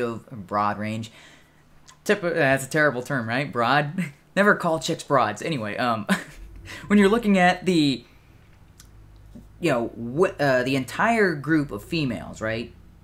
The proportion of females who will take on those roles and who will actually fit well into those roles is a small portion of the females. And when you look at those who fall into the category of males, it is the vast majority of them who will fit those roles. And like I said, when you're talking about like meta, right? It's the most effective tactic available when you're talking about D&D and you're talking about games and statting out your characters and stuff like that. Feminists, for some reason, think hey, this character is not suited for that particular role, but we should be able to merge that in there and kind of pound the square peg into the round hole, and it'll work. And you're like, but it's more suited to go through the square hole. That's the round peg goes in the round hole, the square peg goes in the square hole. It's more suited for those goals. When it comes to film critique, and this is really because some people think, okay, it's like the not a logical, illogical, whatever, irrational type of, but then you sort of see an attempt to do metrics, a statistical analysis of when it comes to the art forms, comes to films, for example, there's these metrics that do a percentage measurement, so of how often a woman speaks as opposed to how much the males speak, and to me, it doesn't seem to fit like having like kind of an objective thing being put onto a very artistic medium, because you can't really measure someone's impacts, as representation based on the volume of what they speak, because we're talking about written language, whereas film goes beyond. There are certain things that go beyond the realm of language into kind of a visual, and there's probably something very special. I mean, like Anne Hathaway herself, like she won like God knows how many awards, and she sung a song and died, and that was her role in the film. But because that moment was so impactful and because it was so powerful, so that's why I don't really take stock in like those statistical measures. Yeah, so I mean, they're looking at something as if that like the amount of spoken lines means something, because there are actors who are in a movie and they have a very small role, and yet like the scenes that they are in, like they dominate the scene, and they may have only spoken a few words. And so Anthony Hopkins tends to do that in all of his movies, where he's very typically he has like the fewest lines in a movie, depending on what the movie is. Sometimes he's like the main character and has a lot. But like Meet Joe Black, he is not essentially the center figure of that. Brad Pitt's character is, and Anthony Hopkins has comparatively less lines than some of the other characters in the film, and yet he controls he dominates the scenes. His expressions and the way he delivers those few words, you're like, he's really good at conveying everything within a condensed period of time. Whereas what's the lady in that film? I forget her name. Something. I don't remember her name at the moment, but she's got a lot more lines because she tends to talk quickly, and she's saying a lot of things, and she's kind of all over the place and chaotic, and that's her role in the film, is to kind of be that she doesn't know what exactly is going on, she's trying to figure it out, and so she's just throwing things out there and trying to, she ends up getting a lot more lines, but they don't carry the film, and they aren't as impactful on the viewers. What Anthony Hopkins' characters, and even the other guy, I don't remember the actor's name, but he's kind of like the bad guy of the film. He's got more lines and more dialogue than Anthony Hopkins, and then he's kind of a forgettable character in that film. Yeah, and then you take these particular films that are directly trying to be like progressive and pro-woman. Like you take the Ghostbusters, like they've got a very good cast, but it's just not a very good vehicle for that sort of thing, because it's already an established franchise. Like something like that, like a movie like that would have been exponentially better if they had sort of an original story about ghost hunting or whatever. Yeah, and then had those. It would have been a great movie, but it doesn't exactly add much to the women's contribution to theatre when it's just tacking good actresses onto something already. Yeah, that's something that feminists, or I guess leftists in general, I've noticed that they tend to do. They tend to go to vehicles that are already established. Like, they tend to jump on what already works and then manipulate it from the inside. Because we've seen this with Google. Google started off being very right-leaning to begin with, at least as far as I can understand, because it was all about business, it was all about structure, it was all about order, more efficiency, and over time, leftists have infiltrated that, and now it's become more about, if you saw like that TGIF clips where they're basically on stage crying about how Hillary lost and all that sort of thing.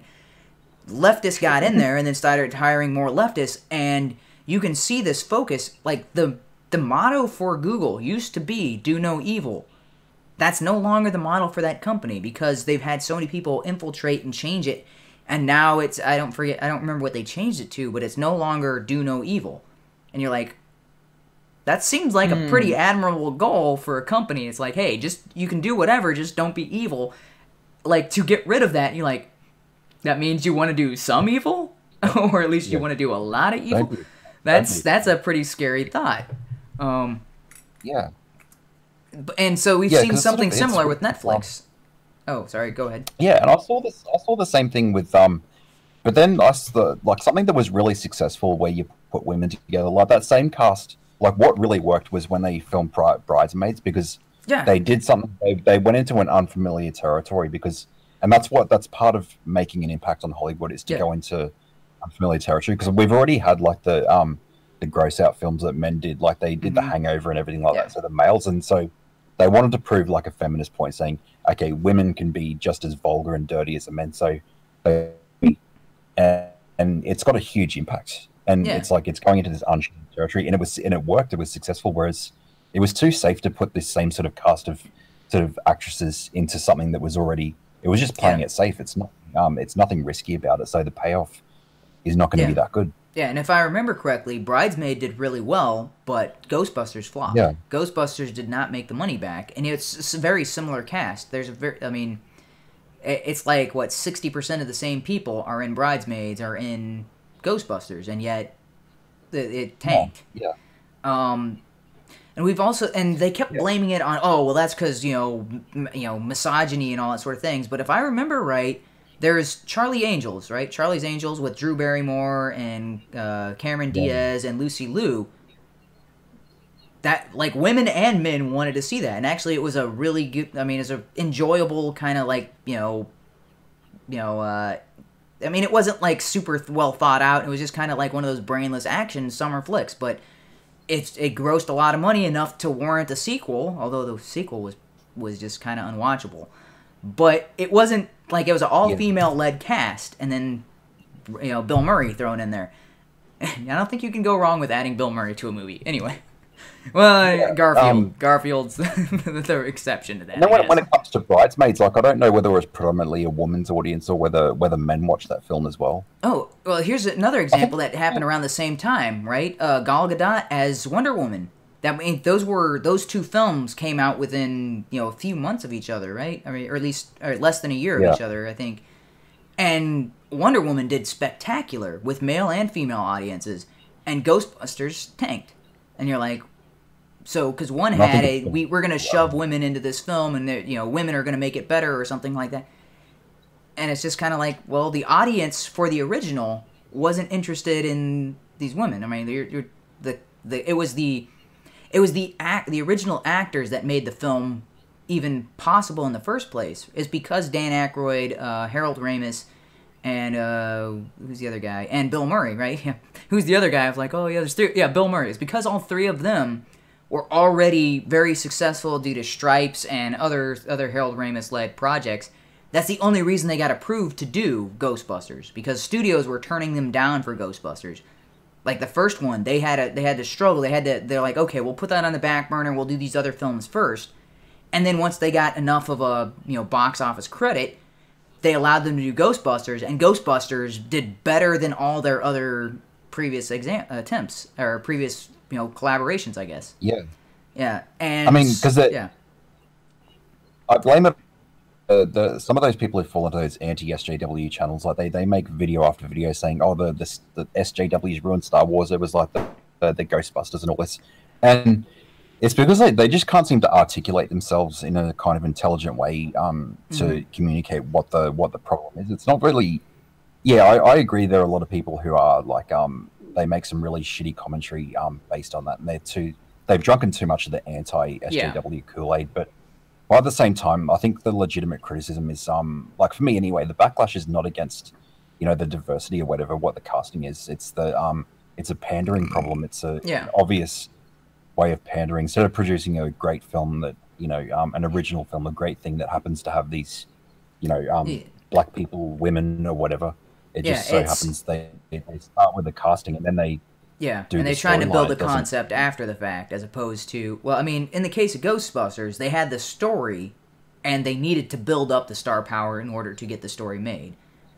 Because they believed in the story, they thought it was funny, they thought it was a good concept, and it was. It was an amazing concept, and And I mean, you saw that at the at the box office once it actually hit theaters and became like this smash success. And then the problem with what you're saying is they try to shoehorn and build it all around the cast. Like, well, if we just have this cast, it doesn't matter what the storyline is. And you're like, no, you need a good combination of both. You need an incredible cast and a good storyline in order to make. So this is let's go with another example of this. So this is not exactly the feminist or the leftist agenda, but if you look at The Matrix, like the original Matrix, had an amazing cast and an amazing storyline. And because of the success of the first Matrix, they tried to piggyback off of that with, Reloaded and Revolution.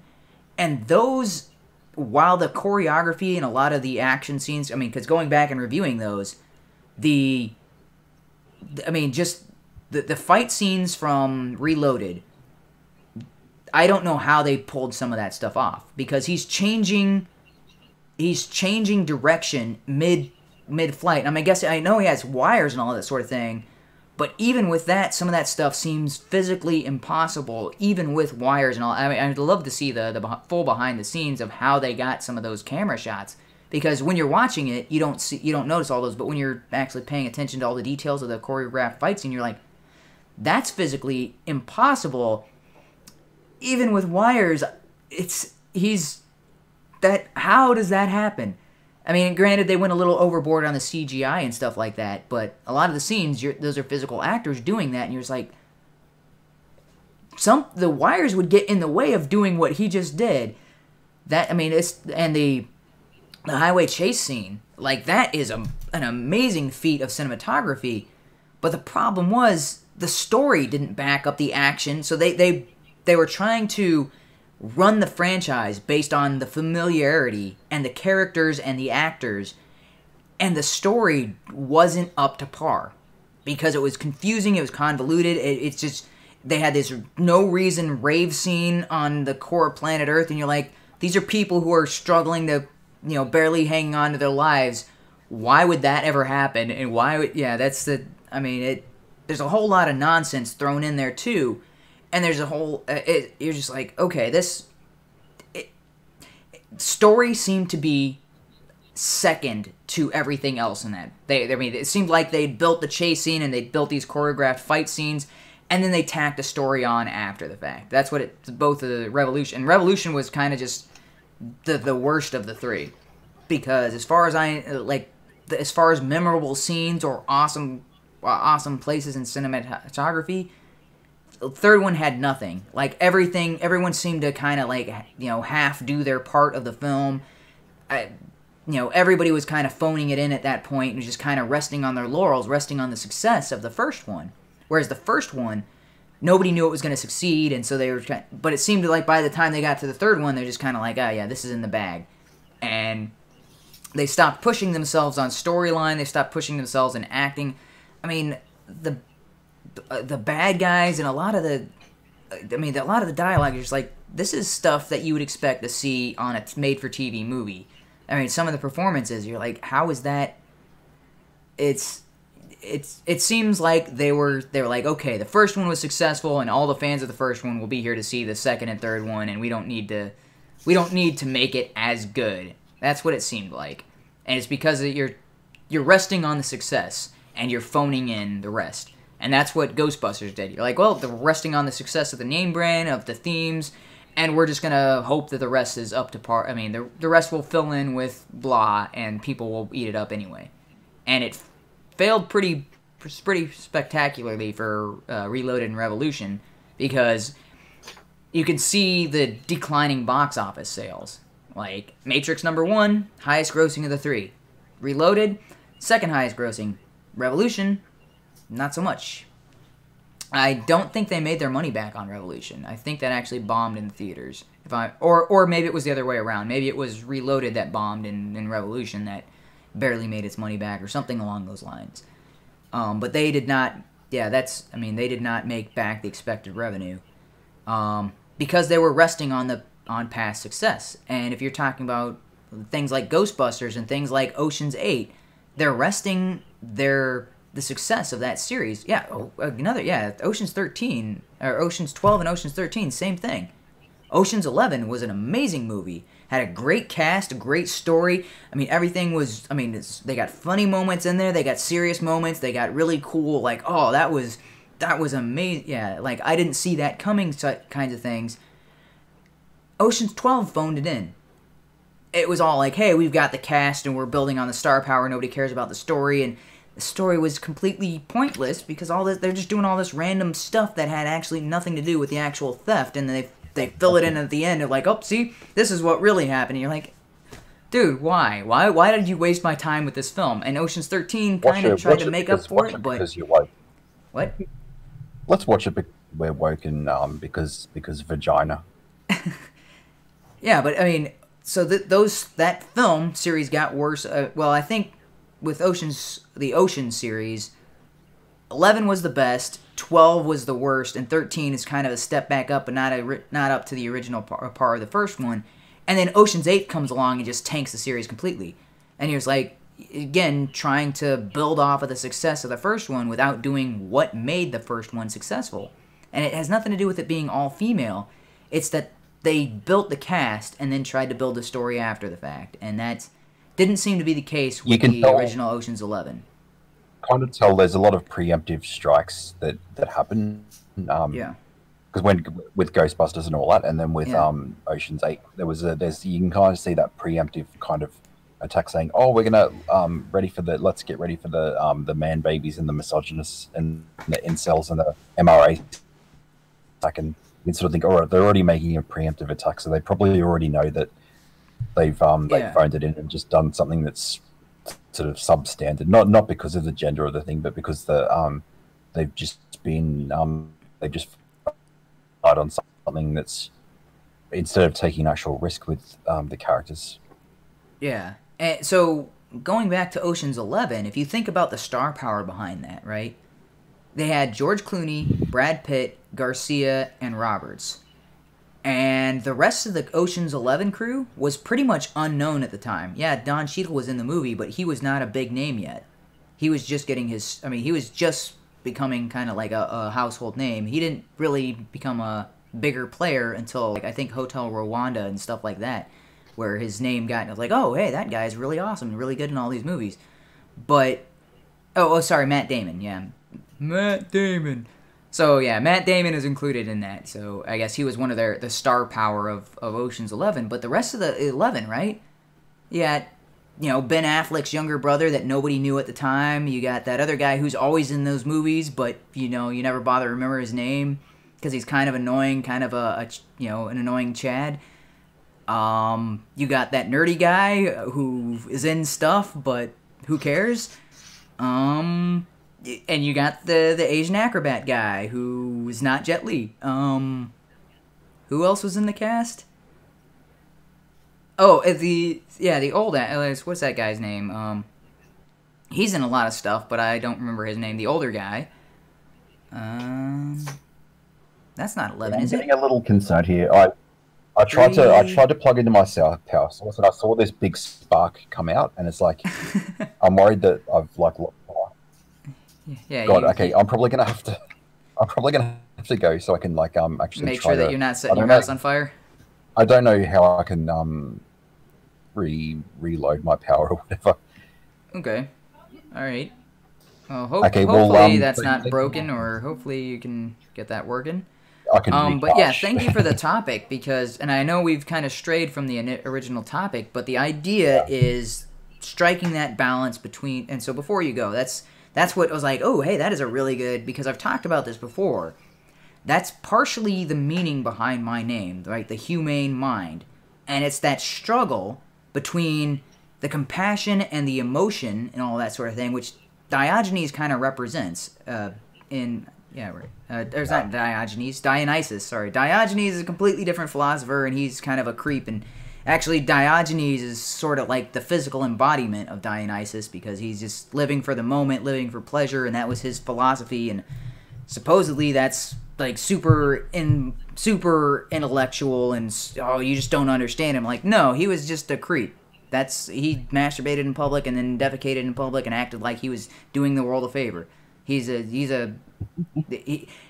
no difference between him and a homeless guy that, and people were like, oh, he's he's so brave and so smart. I'm like, no, he's like the lowest of the low. I don't know why anybody would take anything he has to say seriously. Anyway, Dionysus kind of represents the humanity, the emotional impact, the not letting your logic get so rigorous that you start making those decisions of, well, I need to save 25 people, so let's kill 10. Diogenes would be the one in the right saying, no, that's not your place to say. That's not your... You don't get to make that call for other people. And he would actually keep Apollo in check, because Apollo, being the pure logical, pure, no emotion whatsoever, would make that decision. Would make that authoritarian, well, seems pretty obvious that, in order to save... Yeah. Facts don't care about your feelings. That would be the Apollo. Apollo would be like, okay, in order to save 15 extra people, we need to kill 10. All right, killing 10. And would just do it indiscriminately. Would not hesitate and that sort of thing. Would be almost robotic. And that's what I have a tendency to lean more towards the Apollo. I am, that's my struggle, is to become more empathetic and try to see things from other people's perspective and try to reach them at that emotional level. Because I'm starting to understand that that's where the majority of people actually live, is on the emotional level. And you have to reach them on the emotion and then draw them into the logic. And it doesn't make you any less intelligent. Like, you don't really, you don't necessarily have to go for, because in discourse, because sometimes in previous discourse, because that's sort of like a criticism I've had towards, like, when I've heard you in some debates, it's sort of the tendency to go sort of a dictionary definition or something like that, and to let that go too much into the instead of sort of everyday kind of discourse, and it limits us a little bit in the way in our arguments.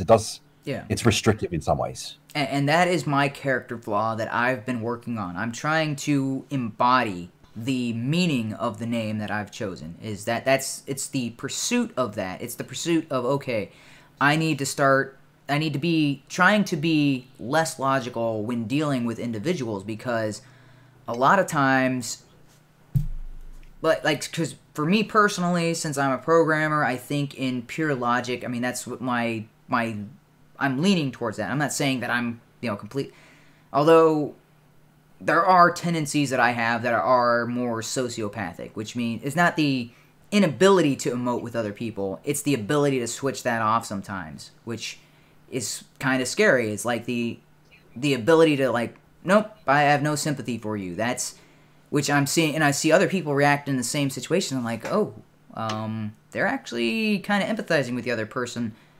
Is that something I should be doing, and I've actively stopped myself from doing? So that's an area where I need to, because if I'm just reacting off of, habit or instinct, I will lean more towards the, nope, shutting off emotions. Emotions have no play in here, and I will end up being, and this is what I think I have done when talking with Faith and Google It and all of those other people, is I shut off that connection between the empathy and the logic and just go the pure logic and just kind of try to beat them over the head with logic.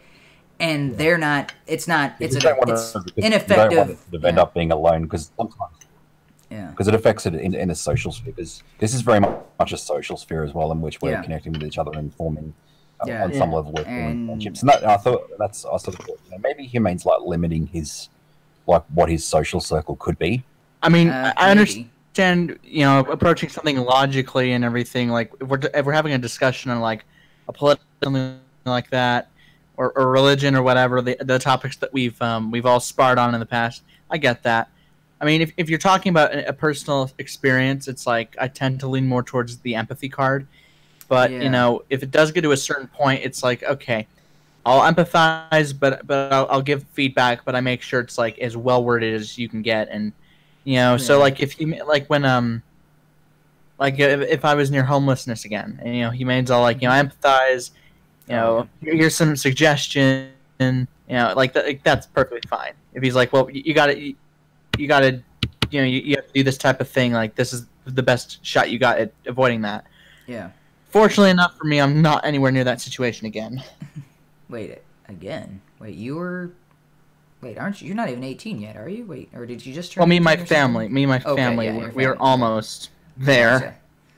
Well, that's scary. It was, it was pretty terrifying. I am incredibly thankful that I was on my own. I did not have any dependents at the time. If I had had, if I had had kids or a wife and I was in that situation, I would never be able to forgive myself. At least I'm like, okay, yeah, I messed up. I overextended myself.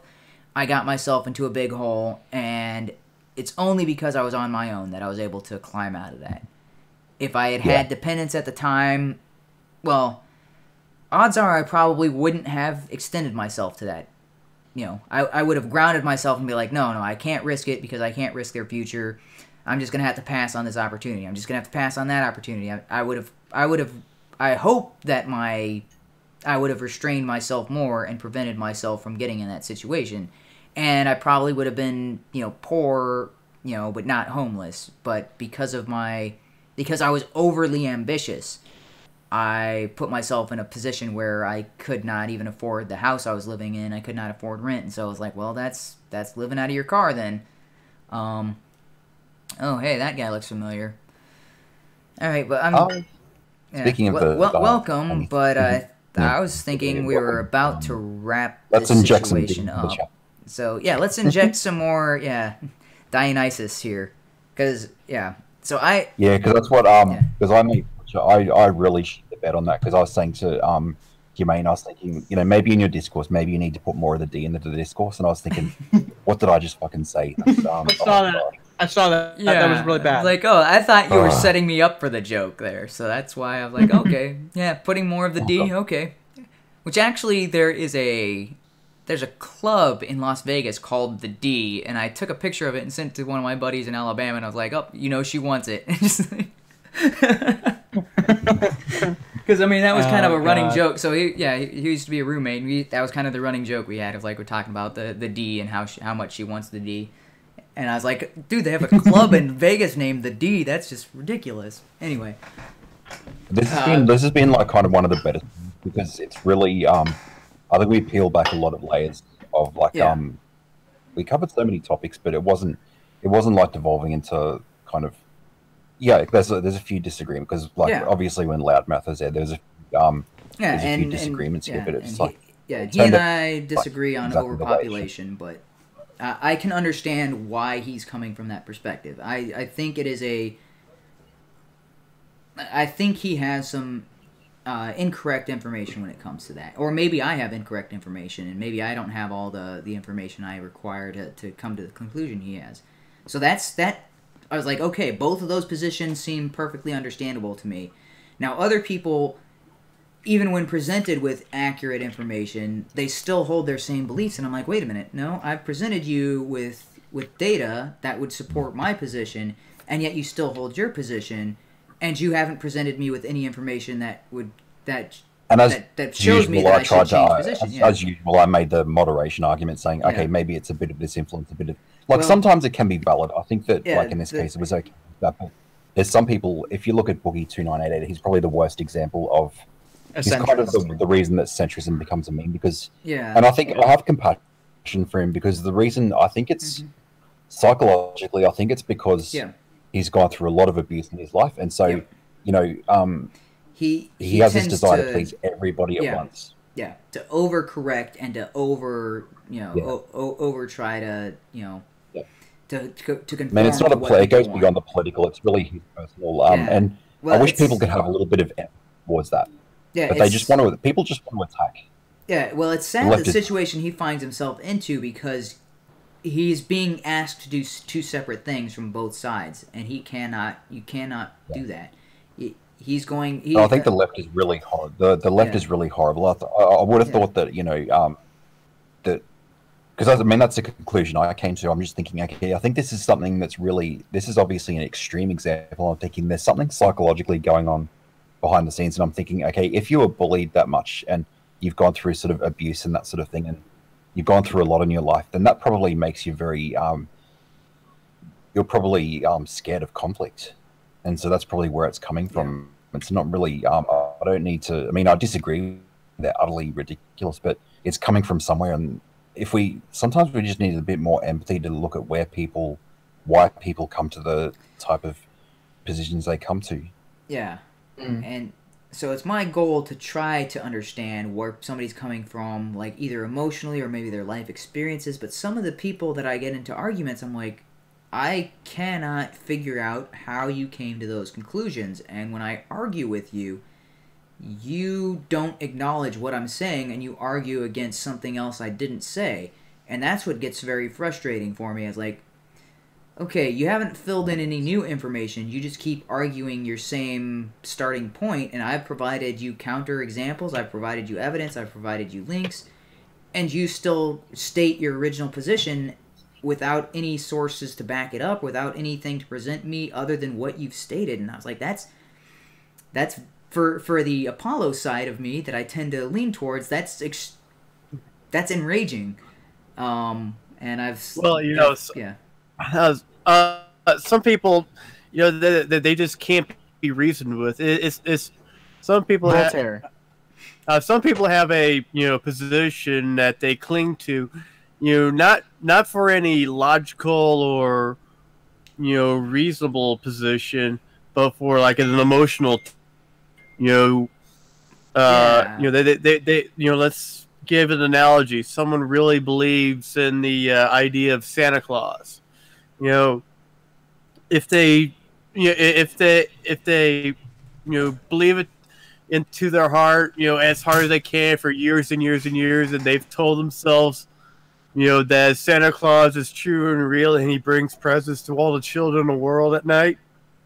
You know, no amount of evidence will ever convince that person, you know, that he's wrong.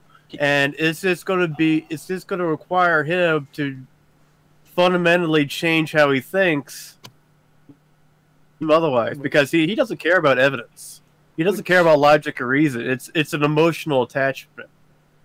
The whole time Ham is talking, I'm thinking, yes, some people, present company excluded, because, and then you said somebody who believes in Santa Claus, and I'm just inserting universal health care every time you say Santa Claus. So I was just kind of like, yeah. I mean, I purposely said Santa Claus because it's, you know, I could say God, you know, yeah, we know the Christian, well, I know the Christian God of the Bible is not true, does not exist. And man, I believe no. Yeah. And I believe I have good reason to make such a statement.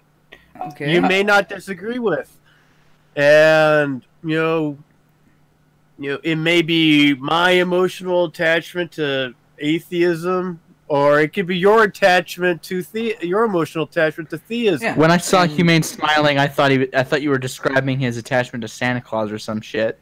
But no, I kind of understood that, but I was thinking, oh, so Ham is talking as if he is not guilty of this, which I think he has been on several occasions. But that's from my perspective, and I understand. I could be in the wrong, and maybe it's my emotional, or my maybe not emotional, but maybe my fundamental attachment to these ideas that I am not able to let go. It was actually easy for me to let go of because, you know, my parents decided, like, okay, you know, he's 9 years old, so let's tell him that Santa isn't real. Okay, so that was fine. Okay, so it was like, oh, okay, so it's been mum and dad all.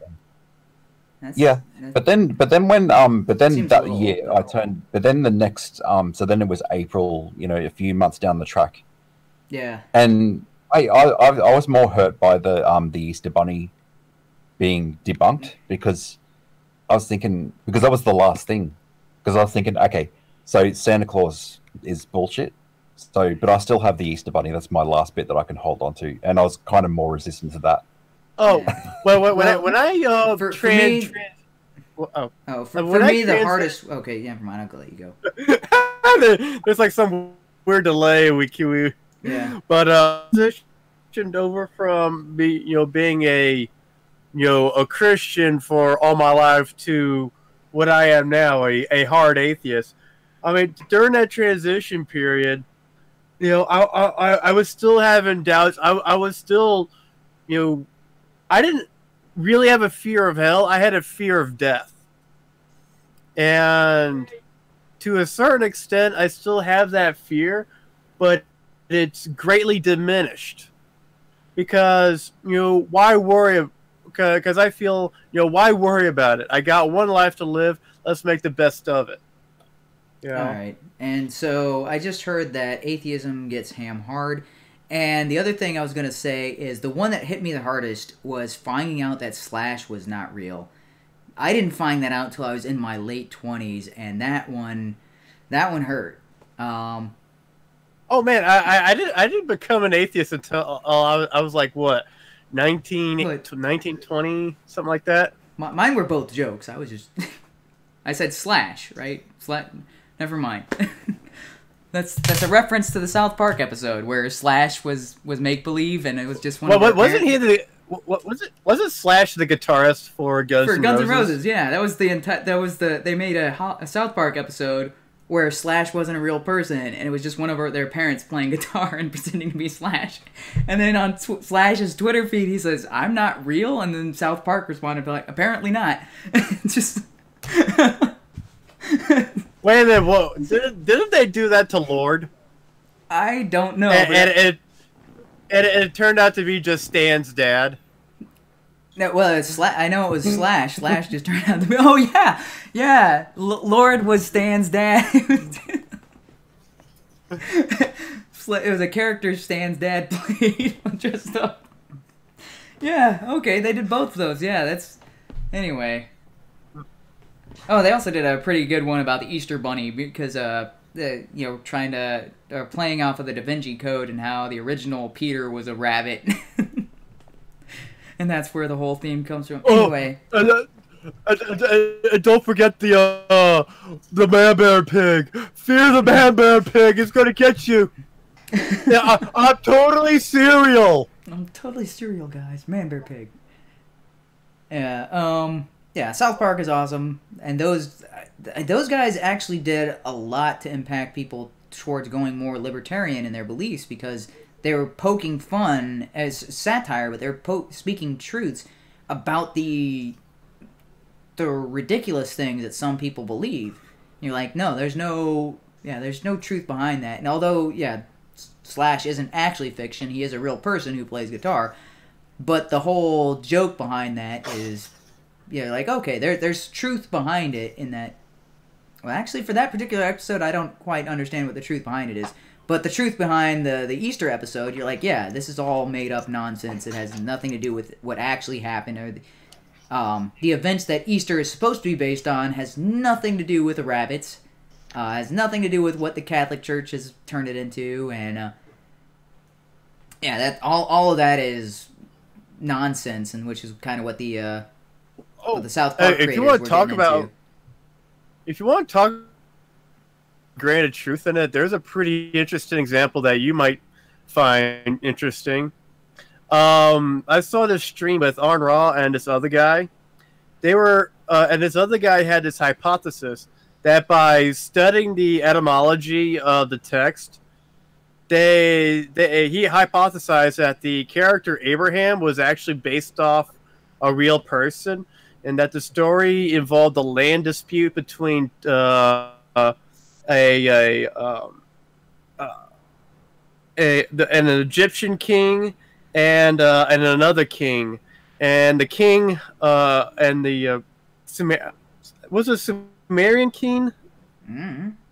The other king wanted Abraham to have a child with this woman because this certain bloodline, and they didn't want the bloodline of this other king, so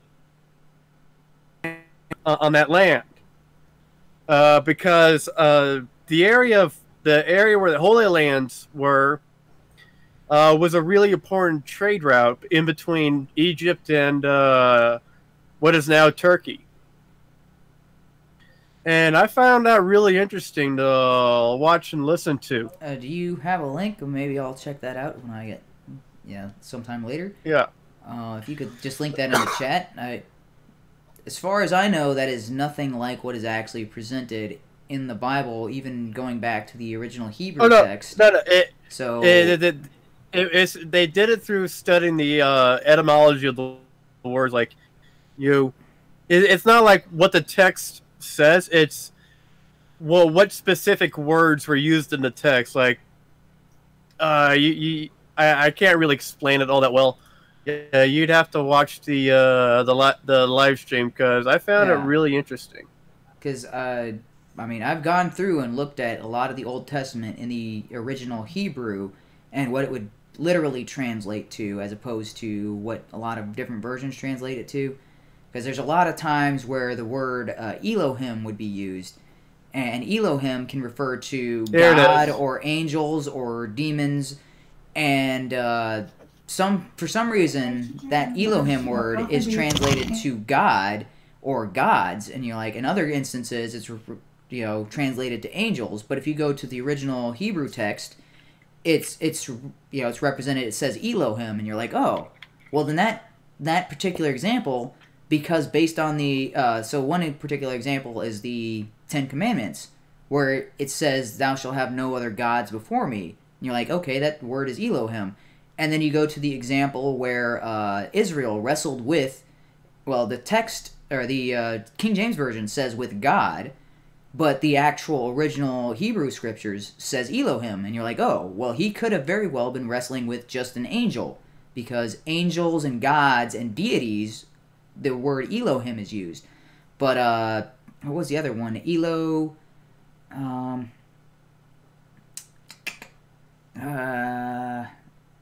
There's a different word, I forget what it is at the moment. It starts with the same prefix of Elo, but it ends with a different, oops. But yeah, there's a different suffix to the word, but that particular word is always in reference to the God of the Bible. You'll never see that other word used in references to angels or demons, and so if that particular account in where Israel's wrestling, if the Bible had intended for that to just be the God of the Old Testament, which is typically referred to as Jehovah in the English translation, if that had been talking about that particular deity, they would have used this other word. They would have used, they wouldn't have used Elohim, because Elohim is a broad, it just means any supernatural or any heavenly being, which includes angels, demons, gods. It just means a deity, right? Or a heavenly body. Whereas this other word that was typically used meant specifically Jehovah, or when talking about his divinity. Yeah. By the way, I just want to mention that, and they mentioned this in that live stream, that everything that guy said, it is just a hypothesis. Yeah, it's not the mainstream view on anything. Okay, but I just found that it really interesting that a story which we would otherwise just dismiss as totally made up could actually have a grain of truth. You would dismiss as made up, but yeah, okay. Sorry, continue.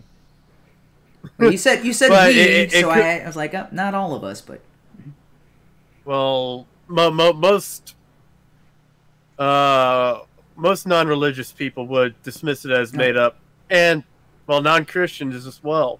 But it could actually have a grain of truth in it, as in it's based on it's a highly glorified, built on upon version of a pair of kings and a guy stuck in a land dispute between these two kings. Yeah, and possible, and so it is very possible that there is no God, and I'm not saying that there isn't. I'm saying it's a possibility that that's the case, in which case the majority of the Bible could be considered same thing as like tall tales and legends, right? I mean, because it's very likely that somebody was named, or that Hercules was a real life person. It's very likely that there was a real life Hercules, and his deeds and his divinity and all that stuff have been exaggerated after the fact. Similar to the Americas, Pecos Bill and John Henry and Paul Bunyan. those can be traced back to actual people and legends made about their their activities. I mean, because Daniel Boone was a very real life person, and the historical account of him is pretty lackluster compared to the legendary stuff said about him. And like, oh yeah, I mean, he hasn't reached those tall tale, or he never got to the point where he was doing superhuman feats. But a lot of things are attributed to him that he never actually did. And the same can be said, like Pecos Bill supposedly lassoed a Twister and say a lot, and you're like, that's not physically, that didn't happen. Like, that's all made up. Here's the thing about, we got to differentiate tall tales and legends, because legends are actually based off real events. Tall tales are by definition just total. Bill, Paul Bunyan. No, Paul Bunyan and Pecos Bill are based off of real people. They are? Yes. So, John Henry, a real person. The exploits of what he did, exaggerated to the point where they are mythical. Pecos Bill was a real life person that was exaggerated to the point where you now can't even tell what the original story was. Paul Bunyan was a really large guy, but he got exaggerated to the point where he's tall enough to cut a redwood down in one swipe, and you're like, no, that didn't happen. That's not realistic. But so those stories can be traced back because there's because I was reading about all this stuff back when I was in I was back in elementary school when we were reading about some of this stuff. Oh, Johnny Appleseed is another one. I'm doing some basic bitch research right here, but it's saying here that that the folktale of Pecos Bill was entirely invented by the writer Edward O'Reilly. Okay. Yeah. Okay, so maybe that was entirely, but Johnny Appleseed, that was a real life person. So maybe not all of the American legends are. I mean, we can talk about, but there's a good real deal. Legendary. Yeah, okay. We could talk about a real legendary figure, George Washington.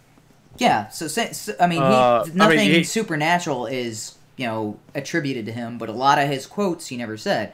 I mean, a lot of quotes attributed to George Washington. That story you said about. I cannot tell a lie. Yep. And the cherry tree, that was totally made up. Yep, completely. His wooden teeth, that was completely made up. He did have dentures, but they weren't made out of wood. I believe they were animal teeth or animal bone or something along those lines. Either way, yeah, fake teeth, not wood. Oh, he actually only had one tooth. And oh God. Yeah, and I watched this show on the History Channel, so take it with a grain of salt. Probably maybe a truckload of it, but he drew up a 3D image of what he would actually look like based off the paintings and the real life events that they know happened to him, and he looks like a very, very different person that you would think, like his prominent jawline, it'd be actually much more sunken in. His face would be all fucked up with acne, or he had some kind of skin disease that left all kinds of pockmarks. So his face kind of looks more like Bill Murray's then, as far as. Yeah, kind of. Imagine Bill Murray if he grew his hair out like George Washington and threw some, flour in it. Right. And there's all kinds of other real historical figures that we know existed that had been, made legendary. Yeah, Alexander the Great's another one where, probably a real life person. Some of the stuff that he's said to have done were probably a different ruler or a different king, and that have been attributed to Alexander the Great. Same thing with a lot of the emperors, like Augustus and Nero and stuff like that. They're like, they probably did a lot of this stuff, but some of this was other Caesars and was attributed to him either inaccurately or just exaggerated to the extent of which these things occurred. So there's a lot of that happens throughout time and throughout history because usually it's the people who won, right, that are writing the stories, and so they like to make themselves seem better than they actually were, or, you know, give themselves, you know, more praise than they're deserving of. Let's see. I'm trying to think of another example of that. That's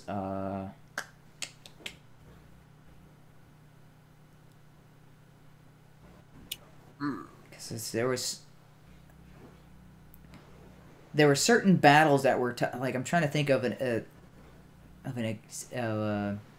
specific example of this. There's certain battles that are attributed to certain emperors and stuff like that.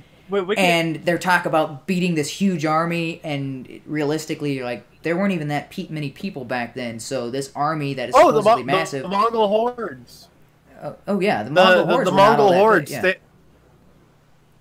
They were actually they were relatively small, but they were just so incredibly effective with their force that, you know, people who got defeated, you know, they probably either through embarrassment or, you know, they just couldn't figure that a force this small could defeat them so easily. So they, you know, they exaggerated, you know, these Mongol hordes, you know, that came and killed them.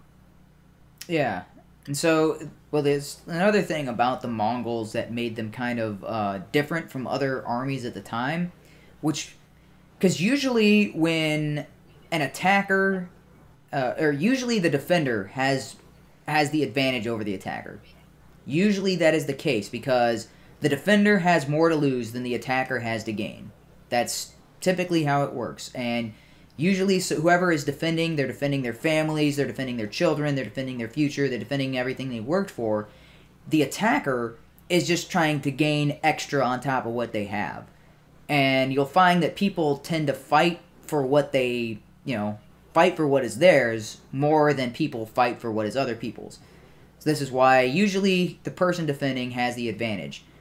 The difference between the Mongols... Well, it's not just that. Yeah. It's not just that. Familiarity with the territory. It's really simple. Yeah, you know, build a wall. Yeah, building walls, building moats, building trenches, and things like that. Usually the attacker is at a disadvantage unless they vastly outnumber the defenders. The Mongols had a different mindset in that the Mongols had the mentality of they were going in to die, so if they didn't die in a battle, that was kind of like bonus. It was very much in the mindset of you can't intimidate people who are willing to die.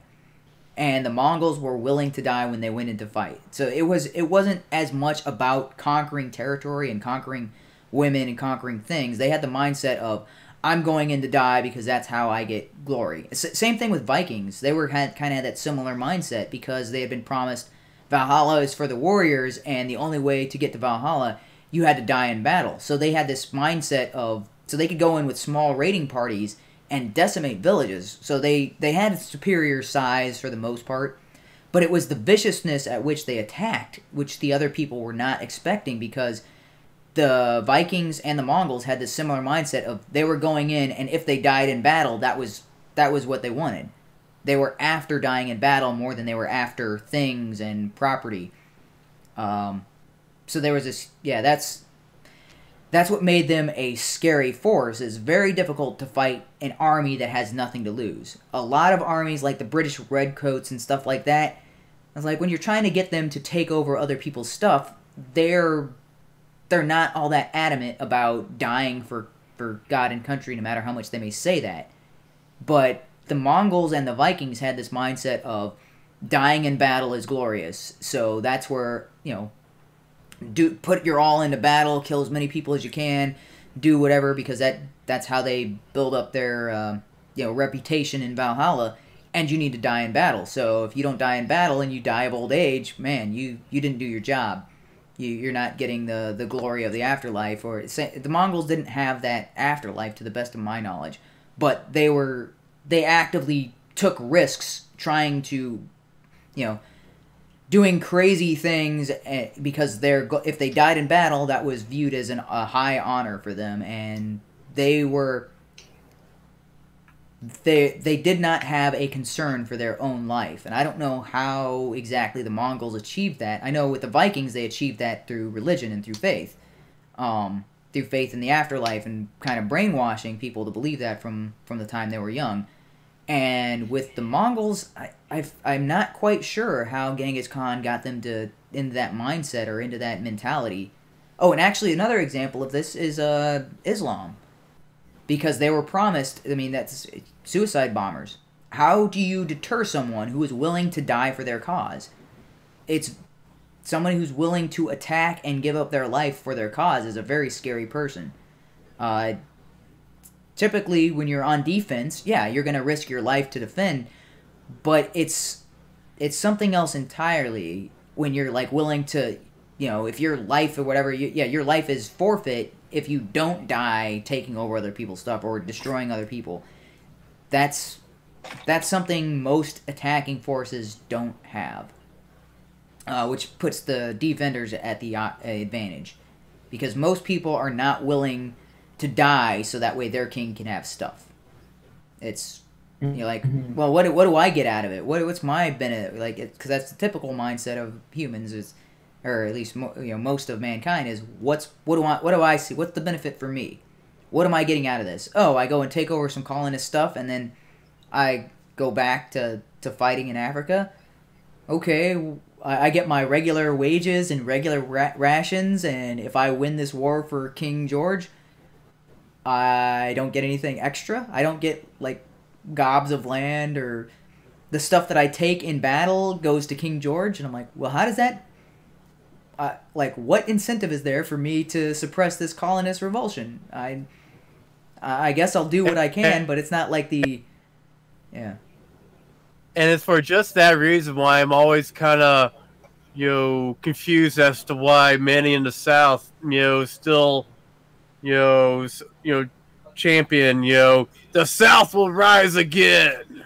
I'm like, for what? Like, what's the... Yeah, like, what is your driving force? What is your driving motivation? What is... Oh, so this is... there's another... What is that phrase? Because... the Civil War was entirely fought, to benefit, the upper class of the South as well as the upper class of the North. This is a upper class versus upper class fight, and it just so happened, 600,000 who are just the fuckers that, serving their countries that ended up dying. Okay. Oh, sorry. Yeah, I was thinking of this quote, and actually, I was like, oh man, who said that? And I looked it up, and it's apparently Nietzsche. He who has any why to live can bear any almost anyhow. And that is Friedrich Nietzsche, who's kind of the guy who started this kind of little topic about, it's basically, yeah, that's a weird, so I think I'm going to use that to kind of wrap this up, because we talked about a lot of subjects, but, and we did kind of veer pretty far off the original theme being the balance. Well, I mean, I don't like the word balance between logic and emotions, or especially when it comes to Dionysus, because I think Dionysus has a lot of things where there is no moderation.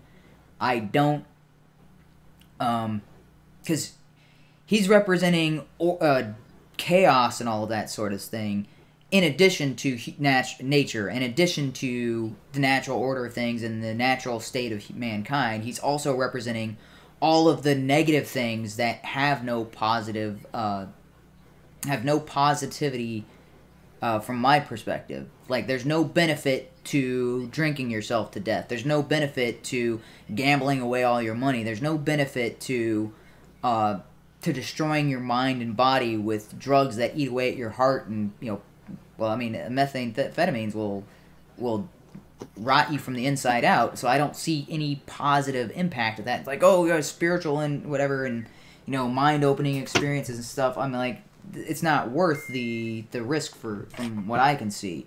So there's a whole bunch of things that Dionysus represents that I don't think there is any moderation. Like, there's that, you got to try everything once kind of mentality is what Dionysus would kind of encourage. And I'm like, I don't need to try drinking bleach once to know that will kill me. I don't need to try sticking my hand in fire to see that it's bad. There's certain things that there is no amount of moderation. Like, well, maybe if you just put your hand in halfway. I'm like, or just a quarter of your hand into the fire. I'm like, no, there's no amount of putting my hand in a fire that is a moderate amount. So Dionysus is to live in the moment, do whatever you want. And I'm like, certain things, there's no amount of moderation that makes sense to me, which is... yeah, like committing half of a school shooting. Yeah, it's like, well, you gotta try everything at least once, right? I'm like, Dionysus would be all for that. Only committing half a Holocaust. Yeah, Dionysus would be kind of. I mean, granted, Dionysus also sort of represents the compassion and emotion, so maybe he would be against the Holocaust and school shooting.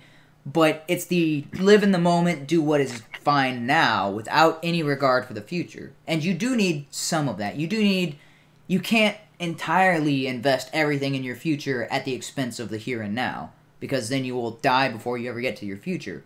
So, you'd be sick and you'd be sick and miserable, when you're in the retirement home. Yeah.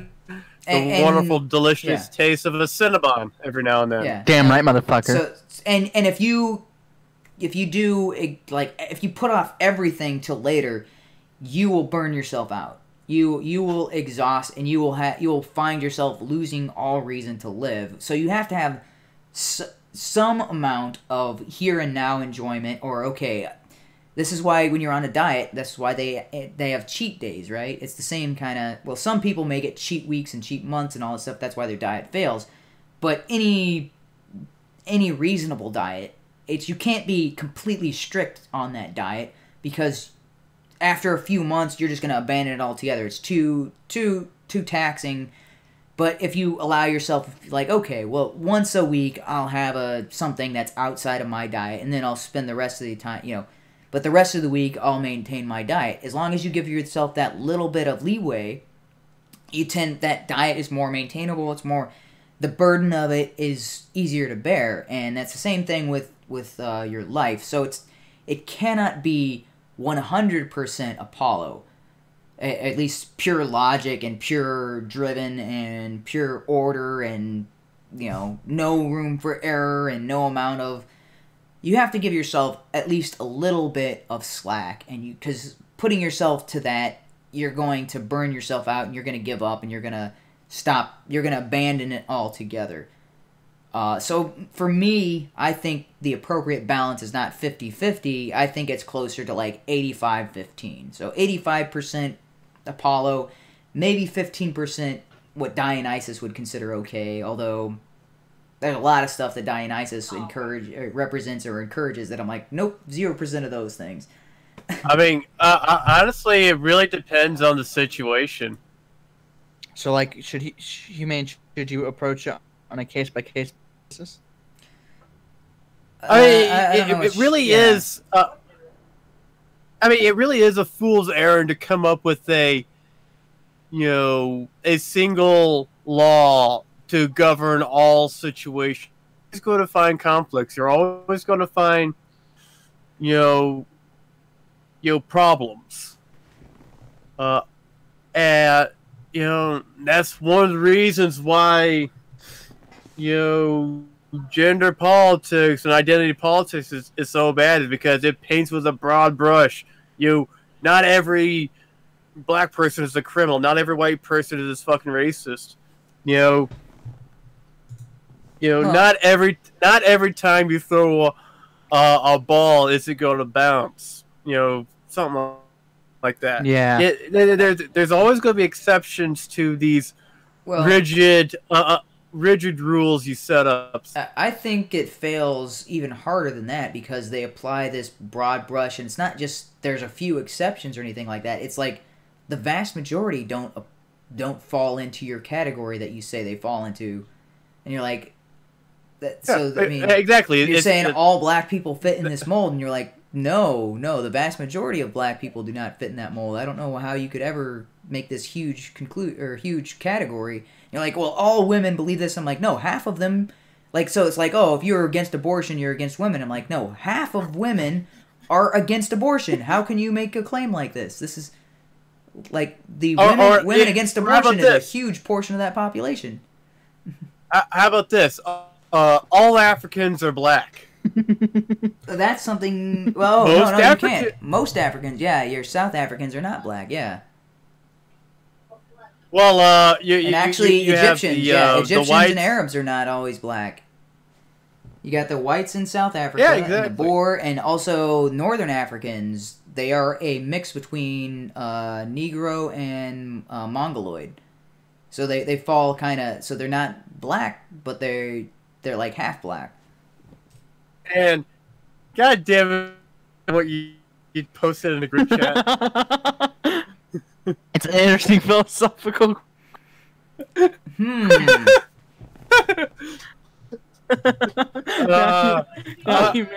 Oh my! I am sorry. I'm gonna be the bigger man and not say it.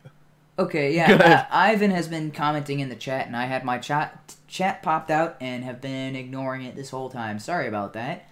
So chimpanzee is 5 to 6 times stronger, because that's back when we were talking about chimpanzees versus humans. There's no comparison. It's like a toddler against an adult. Okay, that's... Well, yeah. Oh, yeah. Humans are exceptionally fragile when it comes to our physical capabilities. Because, you know, for the last 200,000 years, we've relied totally on our brains to get us out of problems. You know, you got an elephant stampeding on you, well, get your 4-bore double rifle, blow its fucking head off. A 4-bore is a whole black powder elephant gun. Yeah. Figured it was an elephant gun.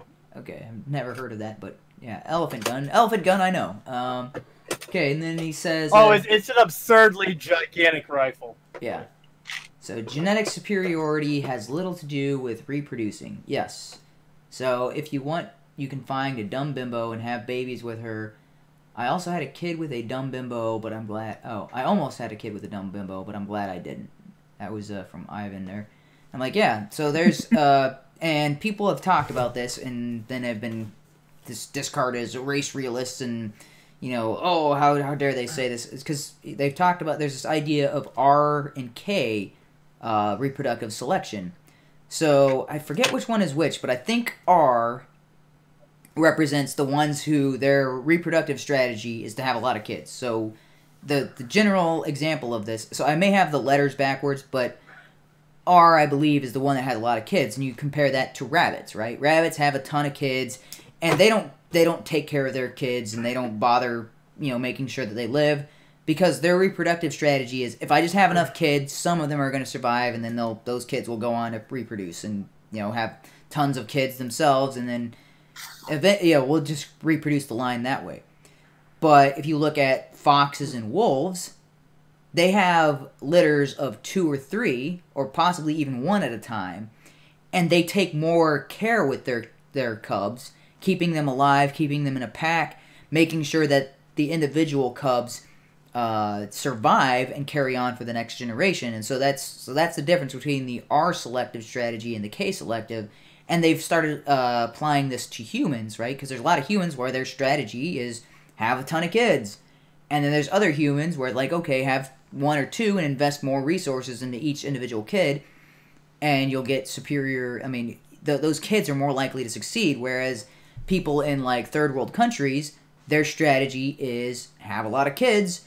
And at least one of them is going to survive, and most of them might die. And actually, that was the typical breeding strategy for the vast majority of the world prior to the agricultural and industrial revolution, which reduced birth rate deaths. Also, in invention of penicillin and discovery of vaccines and things along those lines, which drastically reduced deaths at infant mortality rates is a better way to say that. Those sorts of medical advancements reduced infant mortality rates, and you saw a direct relation in the number of kids that were occurring in the populations where that was happening. It's like, well, if we've reduced our infant mortality rates, we no longer have 11, or still there's families that have like 11 and 12 kids in the U.S. and stuff like that, but the typical family has 2.5 children, right? That's the average U.S., at least. It might be down to 2 right now. It might just be the average U.S. family has 2 children. When I remember growing up, it was 2.5, but I think that might have gone down since then. It might be like 2.1 or 2.2 children or something like that. So they're still extremely large families, but most American families either have 1 or 2 children, which counterbalances the families that have like 12, or 6 or 12. Anyway, let's see. Yeah, and so those populations tend to more mirror the K-selective strategy that we see in a lot of animals, where we spend more time with each individual kid and ensure that they grow up and have a good life. Whereas still in third world countries, they just have a lot of kids and they don't spend all that much time with each kid, and they don't really ensure the success of each kid. They just kind of like, well, I've got enough kids. One of them is bound to carry on, and they're fine. They seem to be fine with that, and there's still high levels of infant mortality rates and still high levels of people dying before they can get to the age of reproduction. I could say something incredibly racist, but I think I'll. Yeah, you'll save it. Yeah. It's whatever. Blacks in America. Oh my god. Ham knows what I wrote in that chat, and I know it's burning in his soul to actually want to. All right. I was just making a joke about how black fathers abandon their children. Oh yeah, that's a very So that's what people who have talked about this particular. I'm not sure if this is the area. I believe this falls under psychology rather than philosophy, where they're talking about this particular idea. In that, yes, it's fairly common for the black fathers in America to more align with the R-selective breeding, which we see in animal populations. And I'm not saying... So the disagreement with people who make this analysis or these examples is they're not sure if there's a biological element of it. Now, people like Richard Spencer just jump to the, biological, it's definitely biological, there's no other explanation.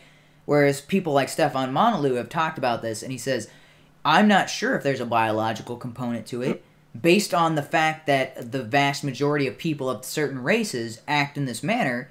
It seems likely that there's a biological component, but it could very much also be attributed to cultural norms as opposed to biological norms. And there's a lot of evidence that actually supports that it's more cultural rather than biological, because prior to the Civil Rights Act, so under Jim Crow, black families were more stable than their white counterparts. So even though I don't think it was because of Jim Crow, I think it was the culture at the time. Under Jim Crow, the black family was more stable, more likely to stay together, the divorce rates were less, they had less children out of wedlock than their white counterparts. And I don't think it's a direct relation. Families in general back then were more... Yeah, I think families back then were just more stable. Yeah, families across the board were more stable. I grew up in a single parent household, raised by my dad. If I was raised by my mother, I'd be real fucked up. Yeah, and that's another thing that people like Larry Elder talk about is single mother, and Jordan Peterson also talks about this, the devouring mother, the Oedipal complex of the not so much as in they want to sleep with their mother or sleep with their son sort of thing, but the overbearing mother tends to baby their children and actually raise very spoiled kids who don't know how to... Munchausen? Yeah, Munchausen syndrome is also very much related to single mothers. Like, children raised by their dads, even in a single-parent household, don't tend to lean towards Munchausen syndrome. Children raised exclusively by their mothers are overwhelmingly represented amongst people who have Munchausen syndrome. So there's also a higher propensity for crime, higher propensity for lack of empathy, higher propensity for being emotionally unstable. So I mean, there's a whole host of things that are negatively impacted by single motherhood rates, which amongst the black family, the repeal of Jim Crow, the adoption of affirmative action, the adoption of a minimum wage, the harsh penalties for marijuana and cocaine use, which there's studies that show CIA was actively involved in introducing those elements in predominantly black neighborhoods. They were actively... Wait, what? So they were actively... So pot use is pretty much the same across, white and black populations. But cocaine use is higher amongst black populations. And there's been documents that were revealed that the CIA was actively involved in releasing more cocaine products into higher black populations because they wanted to get populations hooked on those drugs, and then they enforced higher penalties on those particular... Oh, wait, sorry, maybe it's not cocaine. I think it's crack. It's not cocaine. Are you talking about the Contra cocaine trafficking? A little bit of that. So yeah, it was specifically funneled into specific areas. And the idea was to get those populations hooked on the drug, and then to crack down on people using and selling those drugs, and putting harsher penalties on that. And it's not cocaine specifically, it is crack, because crack tends to be more used by black populations. So at first it was marijuana, and then they stopped cracking down as hard on marijuana because marijuana was kind of infiltrating the white population as much as black population. And I'm talking about, this is like 60s and 70s, possibly 80s, when majority of this was going on. So this CIA and FBI were kind of encouraging drug culture amongst black populations, so that way they could control the population. Well, so there's a whole lot of stuff that goes into that. But so affirmative action, minimum wage, the repeal of Jim Crow, and the addiction and trying to get those populations addicted to specific substances, and then imposing harsher penalties on those specific substances.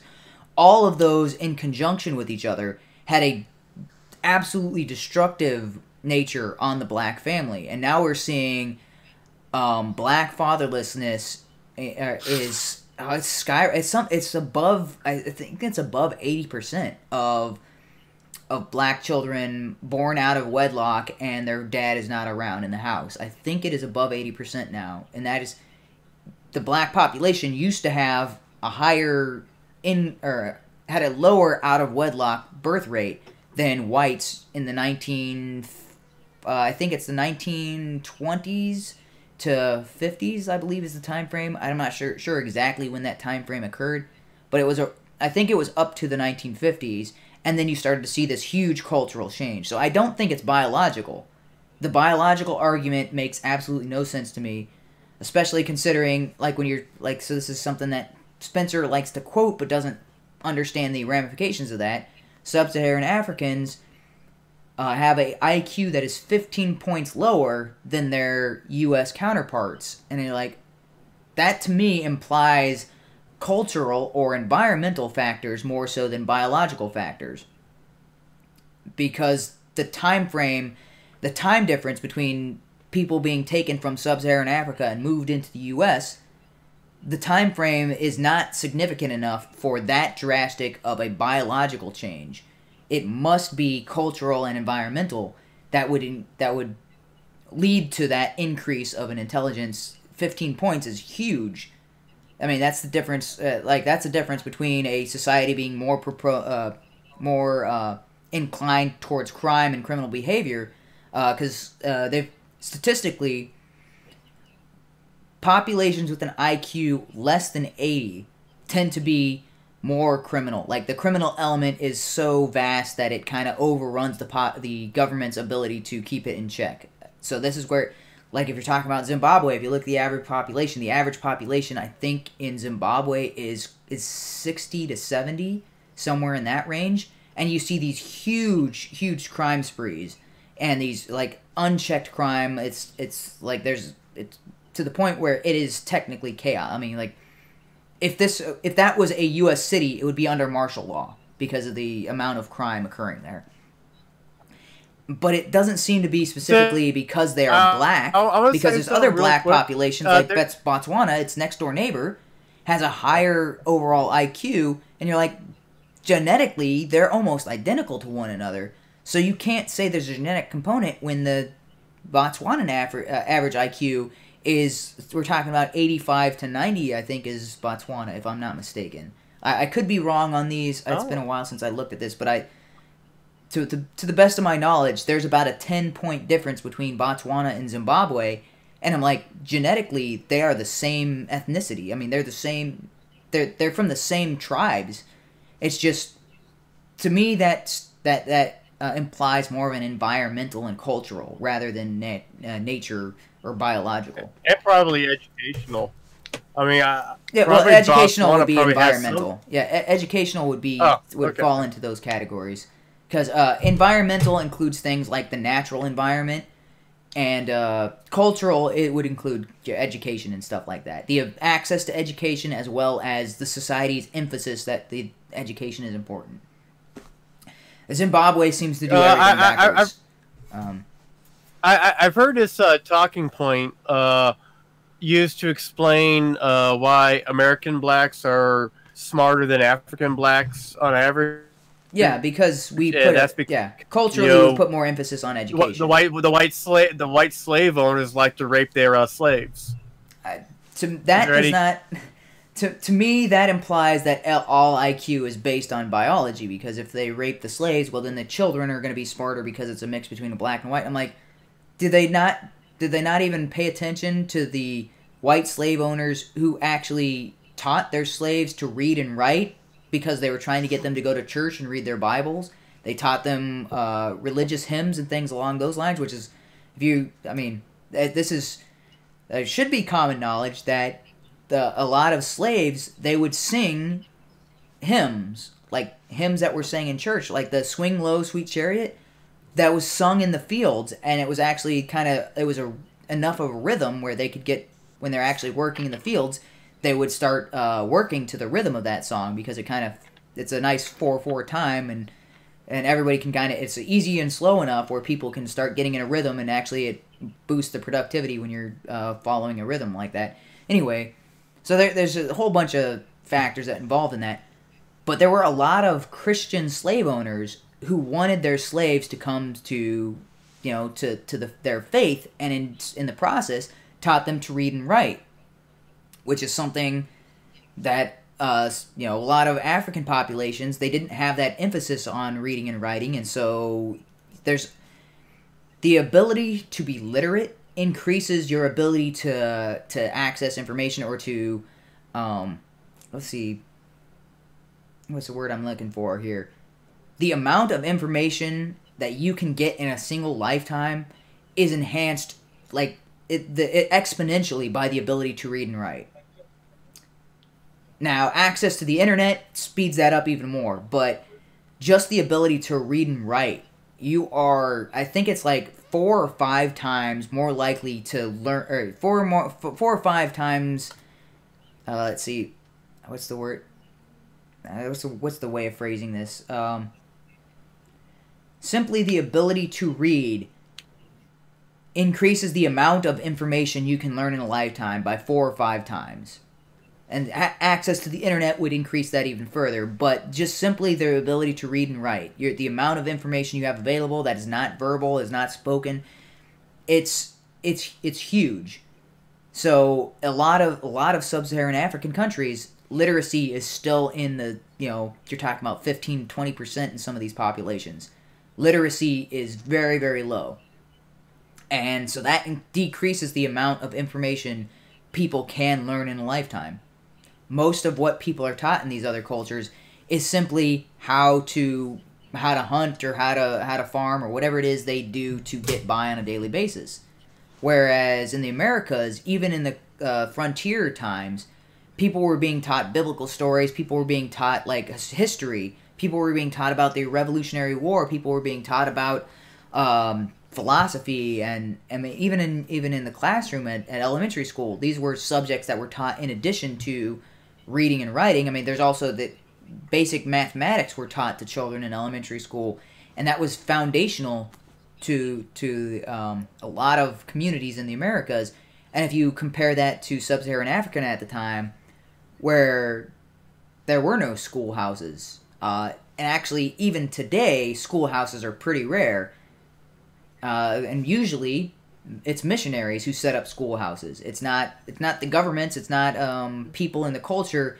It's people from more westernized cultures that are going to these sub-Saharan African communities and establishing churches and schools with those, because they're trying to teach same thing that happened in the Americas for the most part, is religion is forwarding the emphasis on reading and writing, so that way they can get these people to understand the material of the religion they're trying to teach.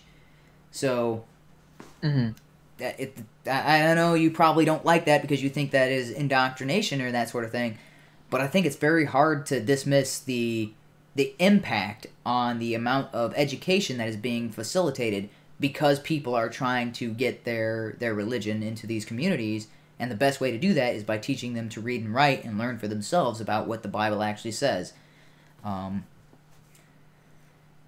Alright. So Ivan also said something about 30% of Mongolian population, I believe, but I'm not sure what that was regard to. That might have been Genghis Khan sort of thing.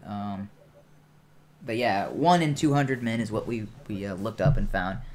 And so I did say this before, but I think I want to kind of wrap this up. We've been going for almost 3 hours, but I do like... No, that's fair enough. But yeah, this is pretty relevant because it's also... I said this earlier, but I don't know if it quite came across, because I was kind of stumbling over my words. So this is from Friedrich Nietzsche, and he says, he who has a why to live for can bear almost any how. And I was like, that's pretty powerful, because that talks to the because when we're talking about the Apollo versus Dionysus, Apollo is the how, but there's only so much you can do with the how, and you have to have that why, that reason to keep doing what you're doing. And that's why I'm saying it's probably like 85% of the how, and blinders on, straightforward, keep doing your mission. And it's got to be that 15% that makes up your why. It's like the reason, the motivating factor. And if you're just focused on the how and you lose sight of why you're doing it because you're not giving yourself any freedom or any leeway in your schedule or in what you're doing, you're going to lose sight of why it is you're doing what you're doing. And that's why I think you need to give yourself like a little bit of breathing room and like, okay, give me time to relax and enjoy a little bit of what I'm working for, because it's a taste of, okay, I splurged and I went out to a fancy restaurant and I spent more than I would usually spend on a meal, but that's a taste of what I hope to have in the... Okay, so here's an example in my personal life, right? So I have been working 70, 80-hour weeks for the past 2-3 weeks. I have been limiting myself on food purchases. I haven't gone to any fast food restaurants. I've been basically limiting myself to like 50-cent and 25-cent meals. But last Thursday, so I mean, the reason we went to a very, very nice restaurant with the family. So it's a place called Toscano's. It's a Brazilian style buffet, and it's $25 a plate. And so I went from spending 25 cents and 50 cents a meal to spending $25 on one meal. But it's the first time I've ever been to this place, but it is absolutely awesome. So there's a bit of a salad bar with various things and breads and and leaves and vegetables and potatoes and stuff like that. But they take these skewers of meat and they go around the tables and they'll, you raise your hand or whatever and they'll ask you who at this table wants some, and they'll either, cut off a section of a meat, or they'll have something that's already kind of like, small, and they'll slide it off the skewer onto your plate. And so the main drive of this place is their meat dishes, and they go around a table, and they also have like grilled pineapple that they would slice off put on your plate and stuff like that. So it's really, really awesome. And I'm like, compared to what I've been eating over the past 3 weeks, it's like from eating stale and expired food. Well, maybe not expired, but kind of like eating ramen and peanut butter sandwiches and whatever's in a can that I can find around, and then eating like gourmet food. Like, this is and I'm like, okay, if I didn't break myself away from my strict routine and allow myself a little bit of leeway, I would kind of like, I'd get burnt out, and I'm like, 3 weeks at 70 hours a week and doing all this physical labor as well. I mean, doing all this logistics as well. That was a nightmare, because not everything falls apart. It's like, you can plan that so much stuff out, but as soon as you start doing it, there's all kinds of complications and everything kind of falls apart. But I managed to do everything I needed to do over the weekend, and I needed that one evening where I was like, okay, I'm going to splurge on this meal, we're going to have a really nice time, hang out with friends and family. And even this chat is kind of like, well, I don't have time, but I set aside, a few hours, and I'm like, okay, I finally got some breathing room in my schedule, I can do a stream, and then as soon as we're done here, it's back to work. It's back to work for the next week and for the unforeseen future.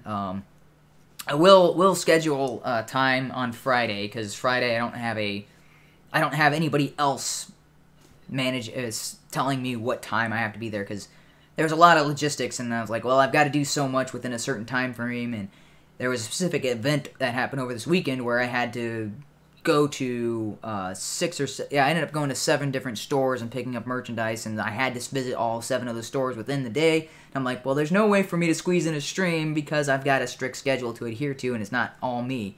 Next week, it's all me. So next week, my schedule is flexible, so I can set aside a chunk of time to do a stream on Friday, and we'll plan on doing this theme that DarkCon mentioned about, I believe it is icons, like Twitter icons personality and political parties. Yeah, icons and political parties. I guess we're talking about like specific people and why we should follow them or why they're important and that sort of thing. And so I was like, okay, that's a pretty interesting topic. And DarkCon says we might be Don't you talk shit about my boy Bernie. I'm gonna talk all the shit about Bernie, how he's a complete hypocrite, and he does not believe he may believe what he says, but he doesn't act on it. So, because he doesn't act on it, I can't think that he actually believes what he says. He is all for other people abiding by it, but he doesn't abide it himself. So that's, yeah. Ham will massacre our ears in that hangout if he joins. Okay, but yeah, we're gonna be talking about. I guess until I'm dick.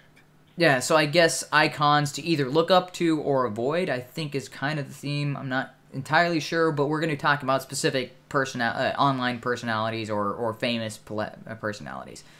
And with that, I think we're going to wrap this up. But yeah, but I did want to say, I prefer being more on the Apollo side, but then you have to allow yourself a bit of the Dionysus, otherwise you're just gonna fall apart and everything's gonna go to everything. You're gonna lose everything you worked for. So you have to give yourself that little bit of to keep yourself in check or to keep yourself on target. And that's what combination of Apollo and Dionysus would equal the whiny SJW? Oh, that's like. Did you assume my gender? That is 100% Dionysus. It is entirely self-centered. So there's if you can see this by their resistance to any logic whatsoever, and you're like, well, gender may not be or may be a social construct, but biology has specific meanings. And like, no, there's no such thing as biology. Yeah, you can't reason with those people. They have zero logic whatsoever. I'm like, Well, gravity is a social construct. Oh my god. Yeah, and that guy who was calling me a TERF, I literally linked to the Wikipedia page where it gets the definition of male and female, and it describes how male produces a sperm and female produces an egg, and the XY and the XX chromosomes. And I'm like, oh man, looks like Wikipedia is a bunch of TERFs. I think he may have blocked me at that time, though. Did this guy call you a trans-exclusionary feminist? Oh, yeah. Yeah, because I was telling him that male is a biological definition. Science, medical journals, all of them are in agreement that male specifically means a specific type of biology. And this guy was trying to say that, oh, no, they're not males, they're women. And I'm like, those are not the same category. The opposite of women is men. The opposite of male is female. You can't say, oh, those aren't men, those are women. Or those aren't males, those are women. You're like, those two are not mutually exclusive. I tend to think that they should be. But I'm open to saying gender is kind of whatever you want it to be. But biology, there's like, no, those are firm definitions of what a male is and what a female is. There's no amount of wiggle room on those definitions as far as like, well, sometimes it's a male, but sometimes it transitions to a female. I'm like, not in reality, not based on what those terms mean. I just want to say this. Goddamn, Jeffrey Harmoning must have a big ass fucking dick. Goddamn, what Jeffrey? the fuck? Is Jeffrey? Is that a real name? That sounds like a made up name, Jeffrey. Jeffrey Harmoning, General Mills CEO, takes leave of absence after headline from Viagra-fueled ER chip with penis stuck in Yoplait goes viral on Twitter. Hey, goddamn! What? The size of this dick. Jesus Christ! Sorry, what is his name? Jeffrey. I don't want to go see that. What is this nonsense? All right. That is. I don't believe. I think that sounds like a joke. So, but we'll end this hangout just so I can end the stream. But thank you for ending it on a weird note like that. That has nothing to do with the topic. No way to wrap it into the topic. I had it ended in a classic Cult of Ham way. Yeah. All right. I mean, this is the way to end it. So thanks for joining, everyone, and we'll see you all next time. All right. Thank you. Burning urge. All right. Now you can't on my end because it's over, bitch.